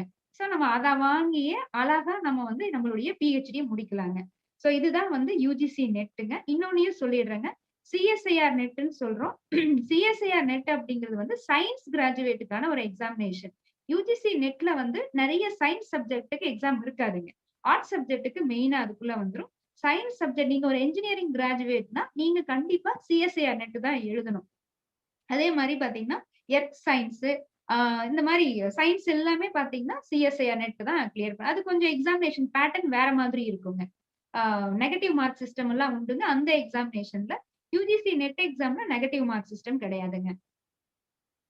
ஓகே. நீங்க மதர் தெரசா யூனிவர்சிட்டி பத்தி சொன்னோனே ஒருத்தர் கேள்வி கேட்டிருக்காரு. 2 நாட்களுக்கு முன்பு மதர் தெரசா யூனிவர்சிட்டி வெப்சைட்ல நான் எக்ஸாம் எழுதியிருந்தேங்க. ரிசல்ட் பப்ளிஷ் பண்ணியிருந்தாங்க. இப்ப ரிசல்ட் அதுல காட்டல.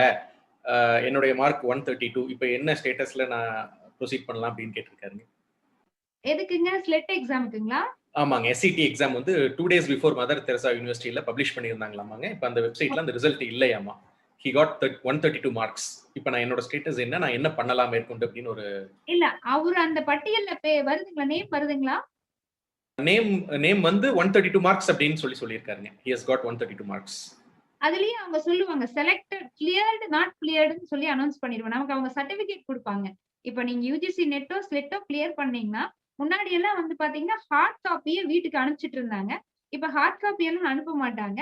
ஆன்லைன்லயே வந்து பாத்தீங்கன்னா, ரிசல்ட்ஸ் அனௌன்ஸ் பண்ணதுக்கு அப்புறம் ஒரு கொஞ்சம் மாதங்களுக்கு அப்புறம், நம்ம சர்டிபிகேட்ட நம்ம மெயிலுக்கு அனுப்புவாங்க. இல்லைன்னா நம்மளுடைய லாகின் ஐடிக்குள்ள போயி, நம்ம சர்டிபிகேட்ட வந்து டவுன்லோட் பண்ற மாரி இருக்குங்க. நம்ம கிளியர் பண்ணியிருந்தனா தான் சர்டிபிகேட் இருக்குங்க. கிளியர் ஆகலைன்னா சர்டிபிகேட் இருக்காது. ஓகே, ஓகேங்க. ஆமா. இப்போ ஐபில ஏஜ் லிமிட் என்ன? என்னென்ன மாதிரி ஸ்டேஜஸ் ஆஃப் எக்ஸாமினேஷன் இருக்கு அப்படிங்கிற மாதிரி அது ஒரு கேள்வி கேட்டிருக்காரு. ஆ, இன்டெலிஜென்ஸ். நான் சொல்லிடுறேங்க. அடுத்த கேள்விக்கு போங்க. அது நான் சொல்லிடுறேன். ஓகே. அடுத்த கேள்வி என்ன கேட்டிருக்காருனாங்க, நியூஸ் ரீடர் ஆகிறதுக்கு என்னென்ன குவாலிஃபிகேஷன்ஸ் வேணும் அப்படின்னு கேட்டிருக்காரு. ஜென்ரலா நியூஸ் ரீடர் ஆகணும்னா தமிழ் நல்லா பேசணுங்க. நீங்க நார்த் இந்தியால போய் என்டிடிவிலயோ வேற ஏதாவது டிவில ஒர்க் பண்ணணும்னா இங்கிலீஷ் ரொம்ப ப்ரொஃபிஷியன்ட்டா இருக்கணும். ஹிந்தி நல்லா பேசணும்.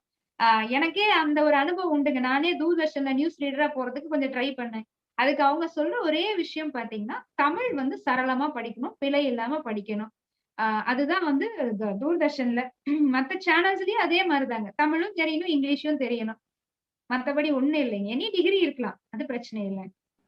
ஓகே. அடுத்த ஒரு கேள்வி என்ன கேட்டிருக்காங்கன்னா, கேட் எக்ஸாம்ஸ், கேட் ஸ்கோர் முடிச்சதுக்கு அப்புறம் என்னென்ன மாதிரி ஜாப்ஸ் நம்ம சர்ச் பண்ணலாம்? What jobs are allotted based on GATE score அப்படின்னு கேட்டிருக்காங்க.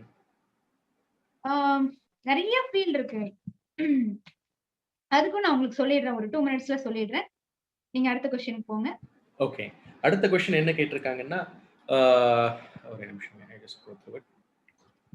எஸ். இப்போ 40 இயர்ஸ் என்னுடைய ஏஜ் வந்து 40 இயர்ஸ். நான் வந்து professional experience as well as எனக்கு வந்து 20 வருஷம் எக்ஸ்பீரியன்ஸ் இருக்கு. இந்த மாதிரி சூழ்நிலையில எனக்கு கவர்மெண்ட்ல என்னென்ன ஆப்பர்ச்சுனிட்டிஸ் இருக்கு? ஏன்னா எல்லாமே 35 ஆர் 38 இயர்ஸ்லயே முடிஞ்சிருது. 40 அண்ட் அபவ் பீப்புள் வித் எக்ஸ்பீரியன்ஸ்க்கு ஏதாவது ஆப்பர்ச்சுனிட்டிஸ் கவர்மெண்ட்ல இருக்கா அப்படின்னு கேட்டிருக்காங்க. அவங்க என்ன மாரி படிச்சிருக்காங்க? அவங்க பேசிக் டிகிரி? Engineering degree. ஓகே. இப்போ எனக்கு தெரிஞ்சு ஒரே ஒரு வைடர் ஆப்ஷன் அப்படின்னு பார்த்தீங்கன்னா, டிஎன்பிஎஸ்சில குரூப் 2ல போறதாங்க. குரூப் 1க்கு ஏஜ் லிமிட் இருக்குங்க. குரூப் 2க்கு வந்து ஏஜ் லிமிட் கிடையாது. சோ நம்ம அந்த ஆப்ஷன் சூஸ் பண்ணிக்கலாம். அத தாண்டி மத்த எல்லா எக்ஸாம்ஸ்க்குமே பார்த்தீங்கன்னா, ஏஜ் லிமிட் வந்து இருக்குங்க. ஓகே.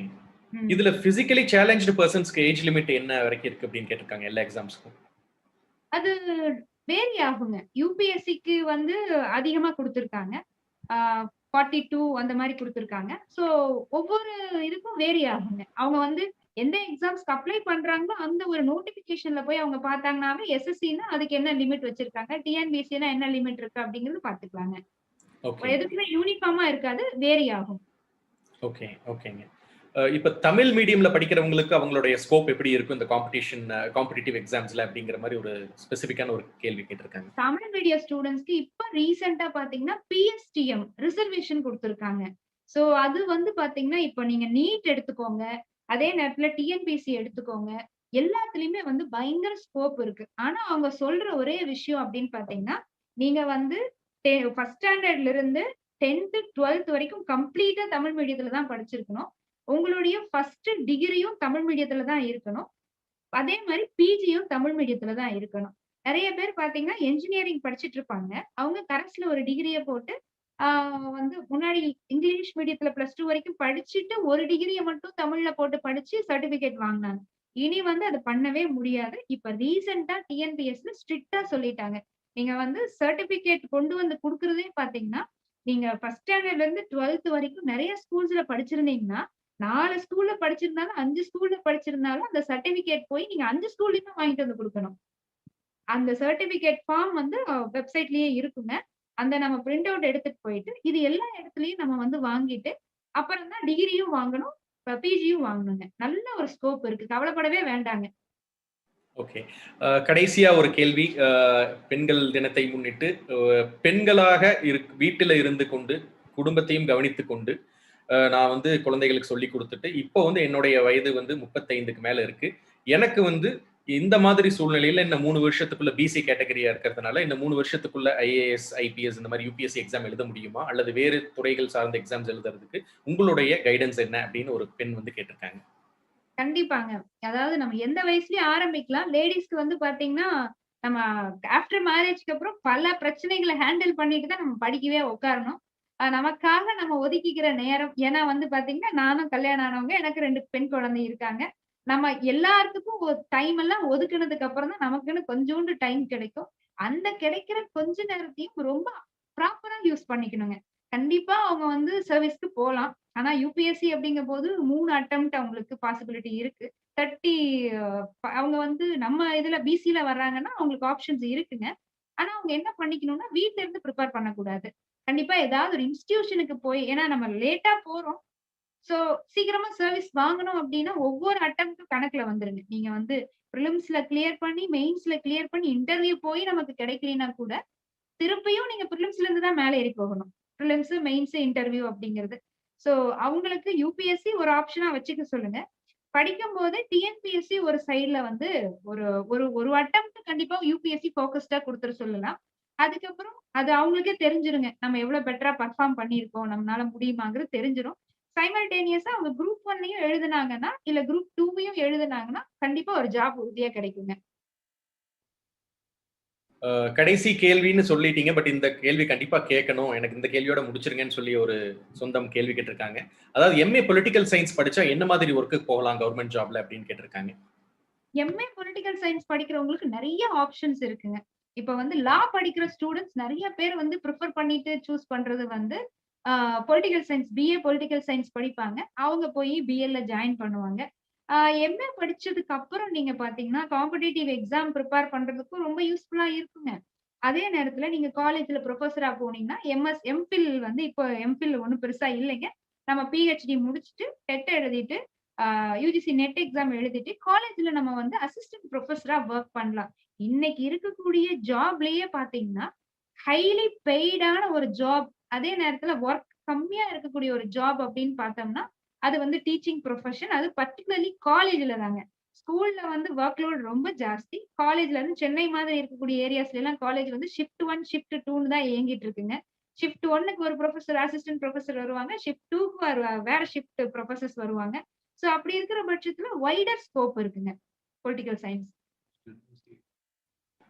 கால நேரம் கருதி சொந்தங்களே உங்களுக்கு வேறு கேள்விகள் இருந்தால் தயவு கூர்ந்து உங்களுடைய கேள்விகளை வாட்ஸ்அப் மூலியமாக எங்களுக்கு அனுப்புங்கள். அல்லது திரு பழனியப்பன் அவர்களுக்கு அவருடைய வாட்ஸ்அப் எண்ணிற்கு அனுப்பலாம். கண்டிப்பாக நமது சகோதரியிடம் உங்களுடைய கேள்விகளை கேட்டு உங்களுக்கு பதில் கொடுக்கின்றோம். அந்த பழைய 2 கேள்விகளுக்கு உங்களுடைய பதில். ஆமாங்க. அதாவது ஐபின்னு சொல்றக்கூடிய இன்டெலிஜென்ட் ப்ரூங்க.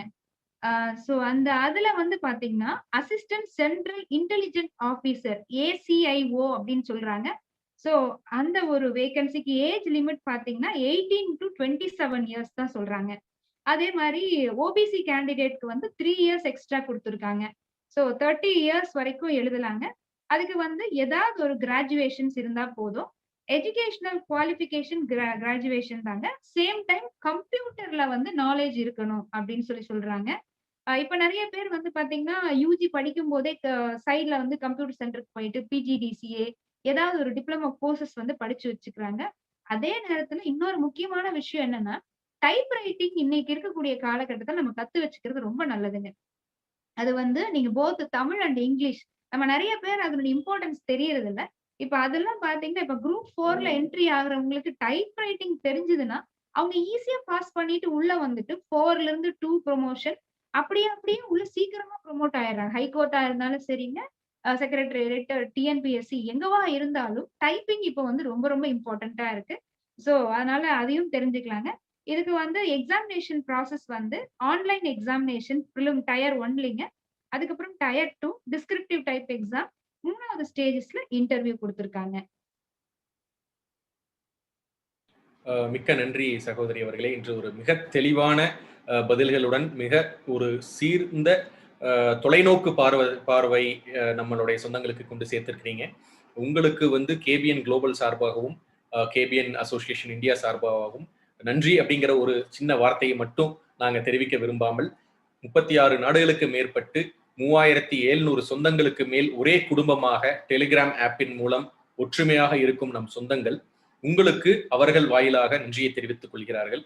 இன்று நம் சகோதரி திருமதி சுமதி ரவிச்சந்திரன் அவர்கள் கூறியது, போட்டித் தேர்வுகளில் இந்திய அரசின் போட்டித் தேர்வுகளை எவ்வாறு வெற்றி கொள்வது அப்படின்னு சொல்லியிருந்தாங்க. அந்த வெற்றி கொண்ட ஒரு நம் கொங்கு குலத்தின் சாதனை பெண்மணியை ஐஏஎஸ் தேர்வுல வெற்றி பெற்று இன்று ஐபிஎஸ்க்காக ட்ரைனிங்ல இருக்கக்கூடிய ஒருத்தரை உங்கள் முன் ஒரு ஷேரிங் செஷன் மாதிரி கொண்டு வரலாம்னு நினைச்சோம். பட் கடைசி நேர முக்கிய அலுவல் காரணமா அவர்களால் இன்று கலந்து கொள்ள முடியவில்லை. அப்படி இருந்திருந்தா அவங்களும் அவங்களுடைய ஒரு செஷன் வந்து ஒரு 5 minutes or 10 minutes அவங்களுடைய எக்ஸ்பீரியன்ஸ் ஷேர் பண்ணி இருந்திருப்பாங்க. அந்த ஒரு அவசர கால சூழ்நிலையினால் அவர்களால் இன்று கலந்து கொள்ள முடியவில்லை. மேலும் சொந்தங்களே, அடுத்த மார்ச் 14ஆம் தேதி ஞாயிற்றுக்கிழமை மீண்டும் ஒரு புதிய சாதனையாளர் நம் கொங்கு சொந்தத்தின் சார்பாக இருப்பவரை தேடி கண்டுபிடித்து அந்த மாணிக்கம், அந்த சாதனை நபரை, அவர்களுடைய சாதனைகளை எவ்வாறு அடைந்தார்கள், அதற்கு எவ்வளவு பிரச்சனைகளை அவர்கள் சந்தித்தார்கள், அதை எப்படி நாம மீண்டு வருவது அப்படிங்கிறத நம்ம அடுத்த ஒரு காணொலி வழியாக மார்ச் 14ஆம் தேதி ஞாயிற்றுக்கிழமை நம்ம மீண்டும் சந்திக்க போகிறோங்க. சொந்தங்கள், கேபிஎன் டெலிகிராம் குரூப்ல இணைய விருப்பம் இருந்தா நான் உங்களுக்கு சேட் பாக்ஸ்ல நம்பர் போட்டிருக்கேன். திரு பழனியப்பன் மாரப்பன் மலேசியா அவர்களுடைய வாட்ஸ்அப் எண்ணிற்கு நீங்க உங்களுடைய டீட்டெயில்ஸ் அனுப்பிச்சீங்கன்னா அவர் உங்களை கூப்பிட்டு உங்களுடைய குடும்பம் மற்றும் உங்களுடைய விளக்கங்களை பற்றி நலம் விசாரித்து ஒரு அன்பான உபசரிப்போடு உங்களை கேபிஎன் டெலிகிராம் குரூப்ல இணைச்சு கொள்வாரு.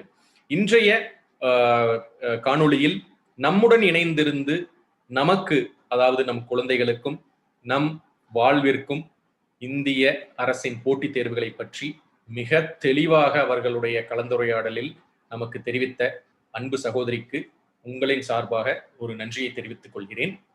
இந்த அன்பான வாய்ப்புக்கு எனக்கு கொடுத்ததுக்கு ரொம்ப சந்தோஷம். எல்லார்கிட்டயும் பேசின மாதிரி ஒரு நல்ல அனுபவம் கிடைச்சது. ரொம்ப நன்றிங்க. ரொம்ப நன்றி. சொந்தங்களே, மீண்டும் மார்ச் 14ஆம் நாள் நம்முடன் இணைந்திருங்கள்.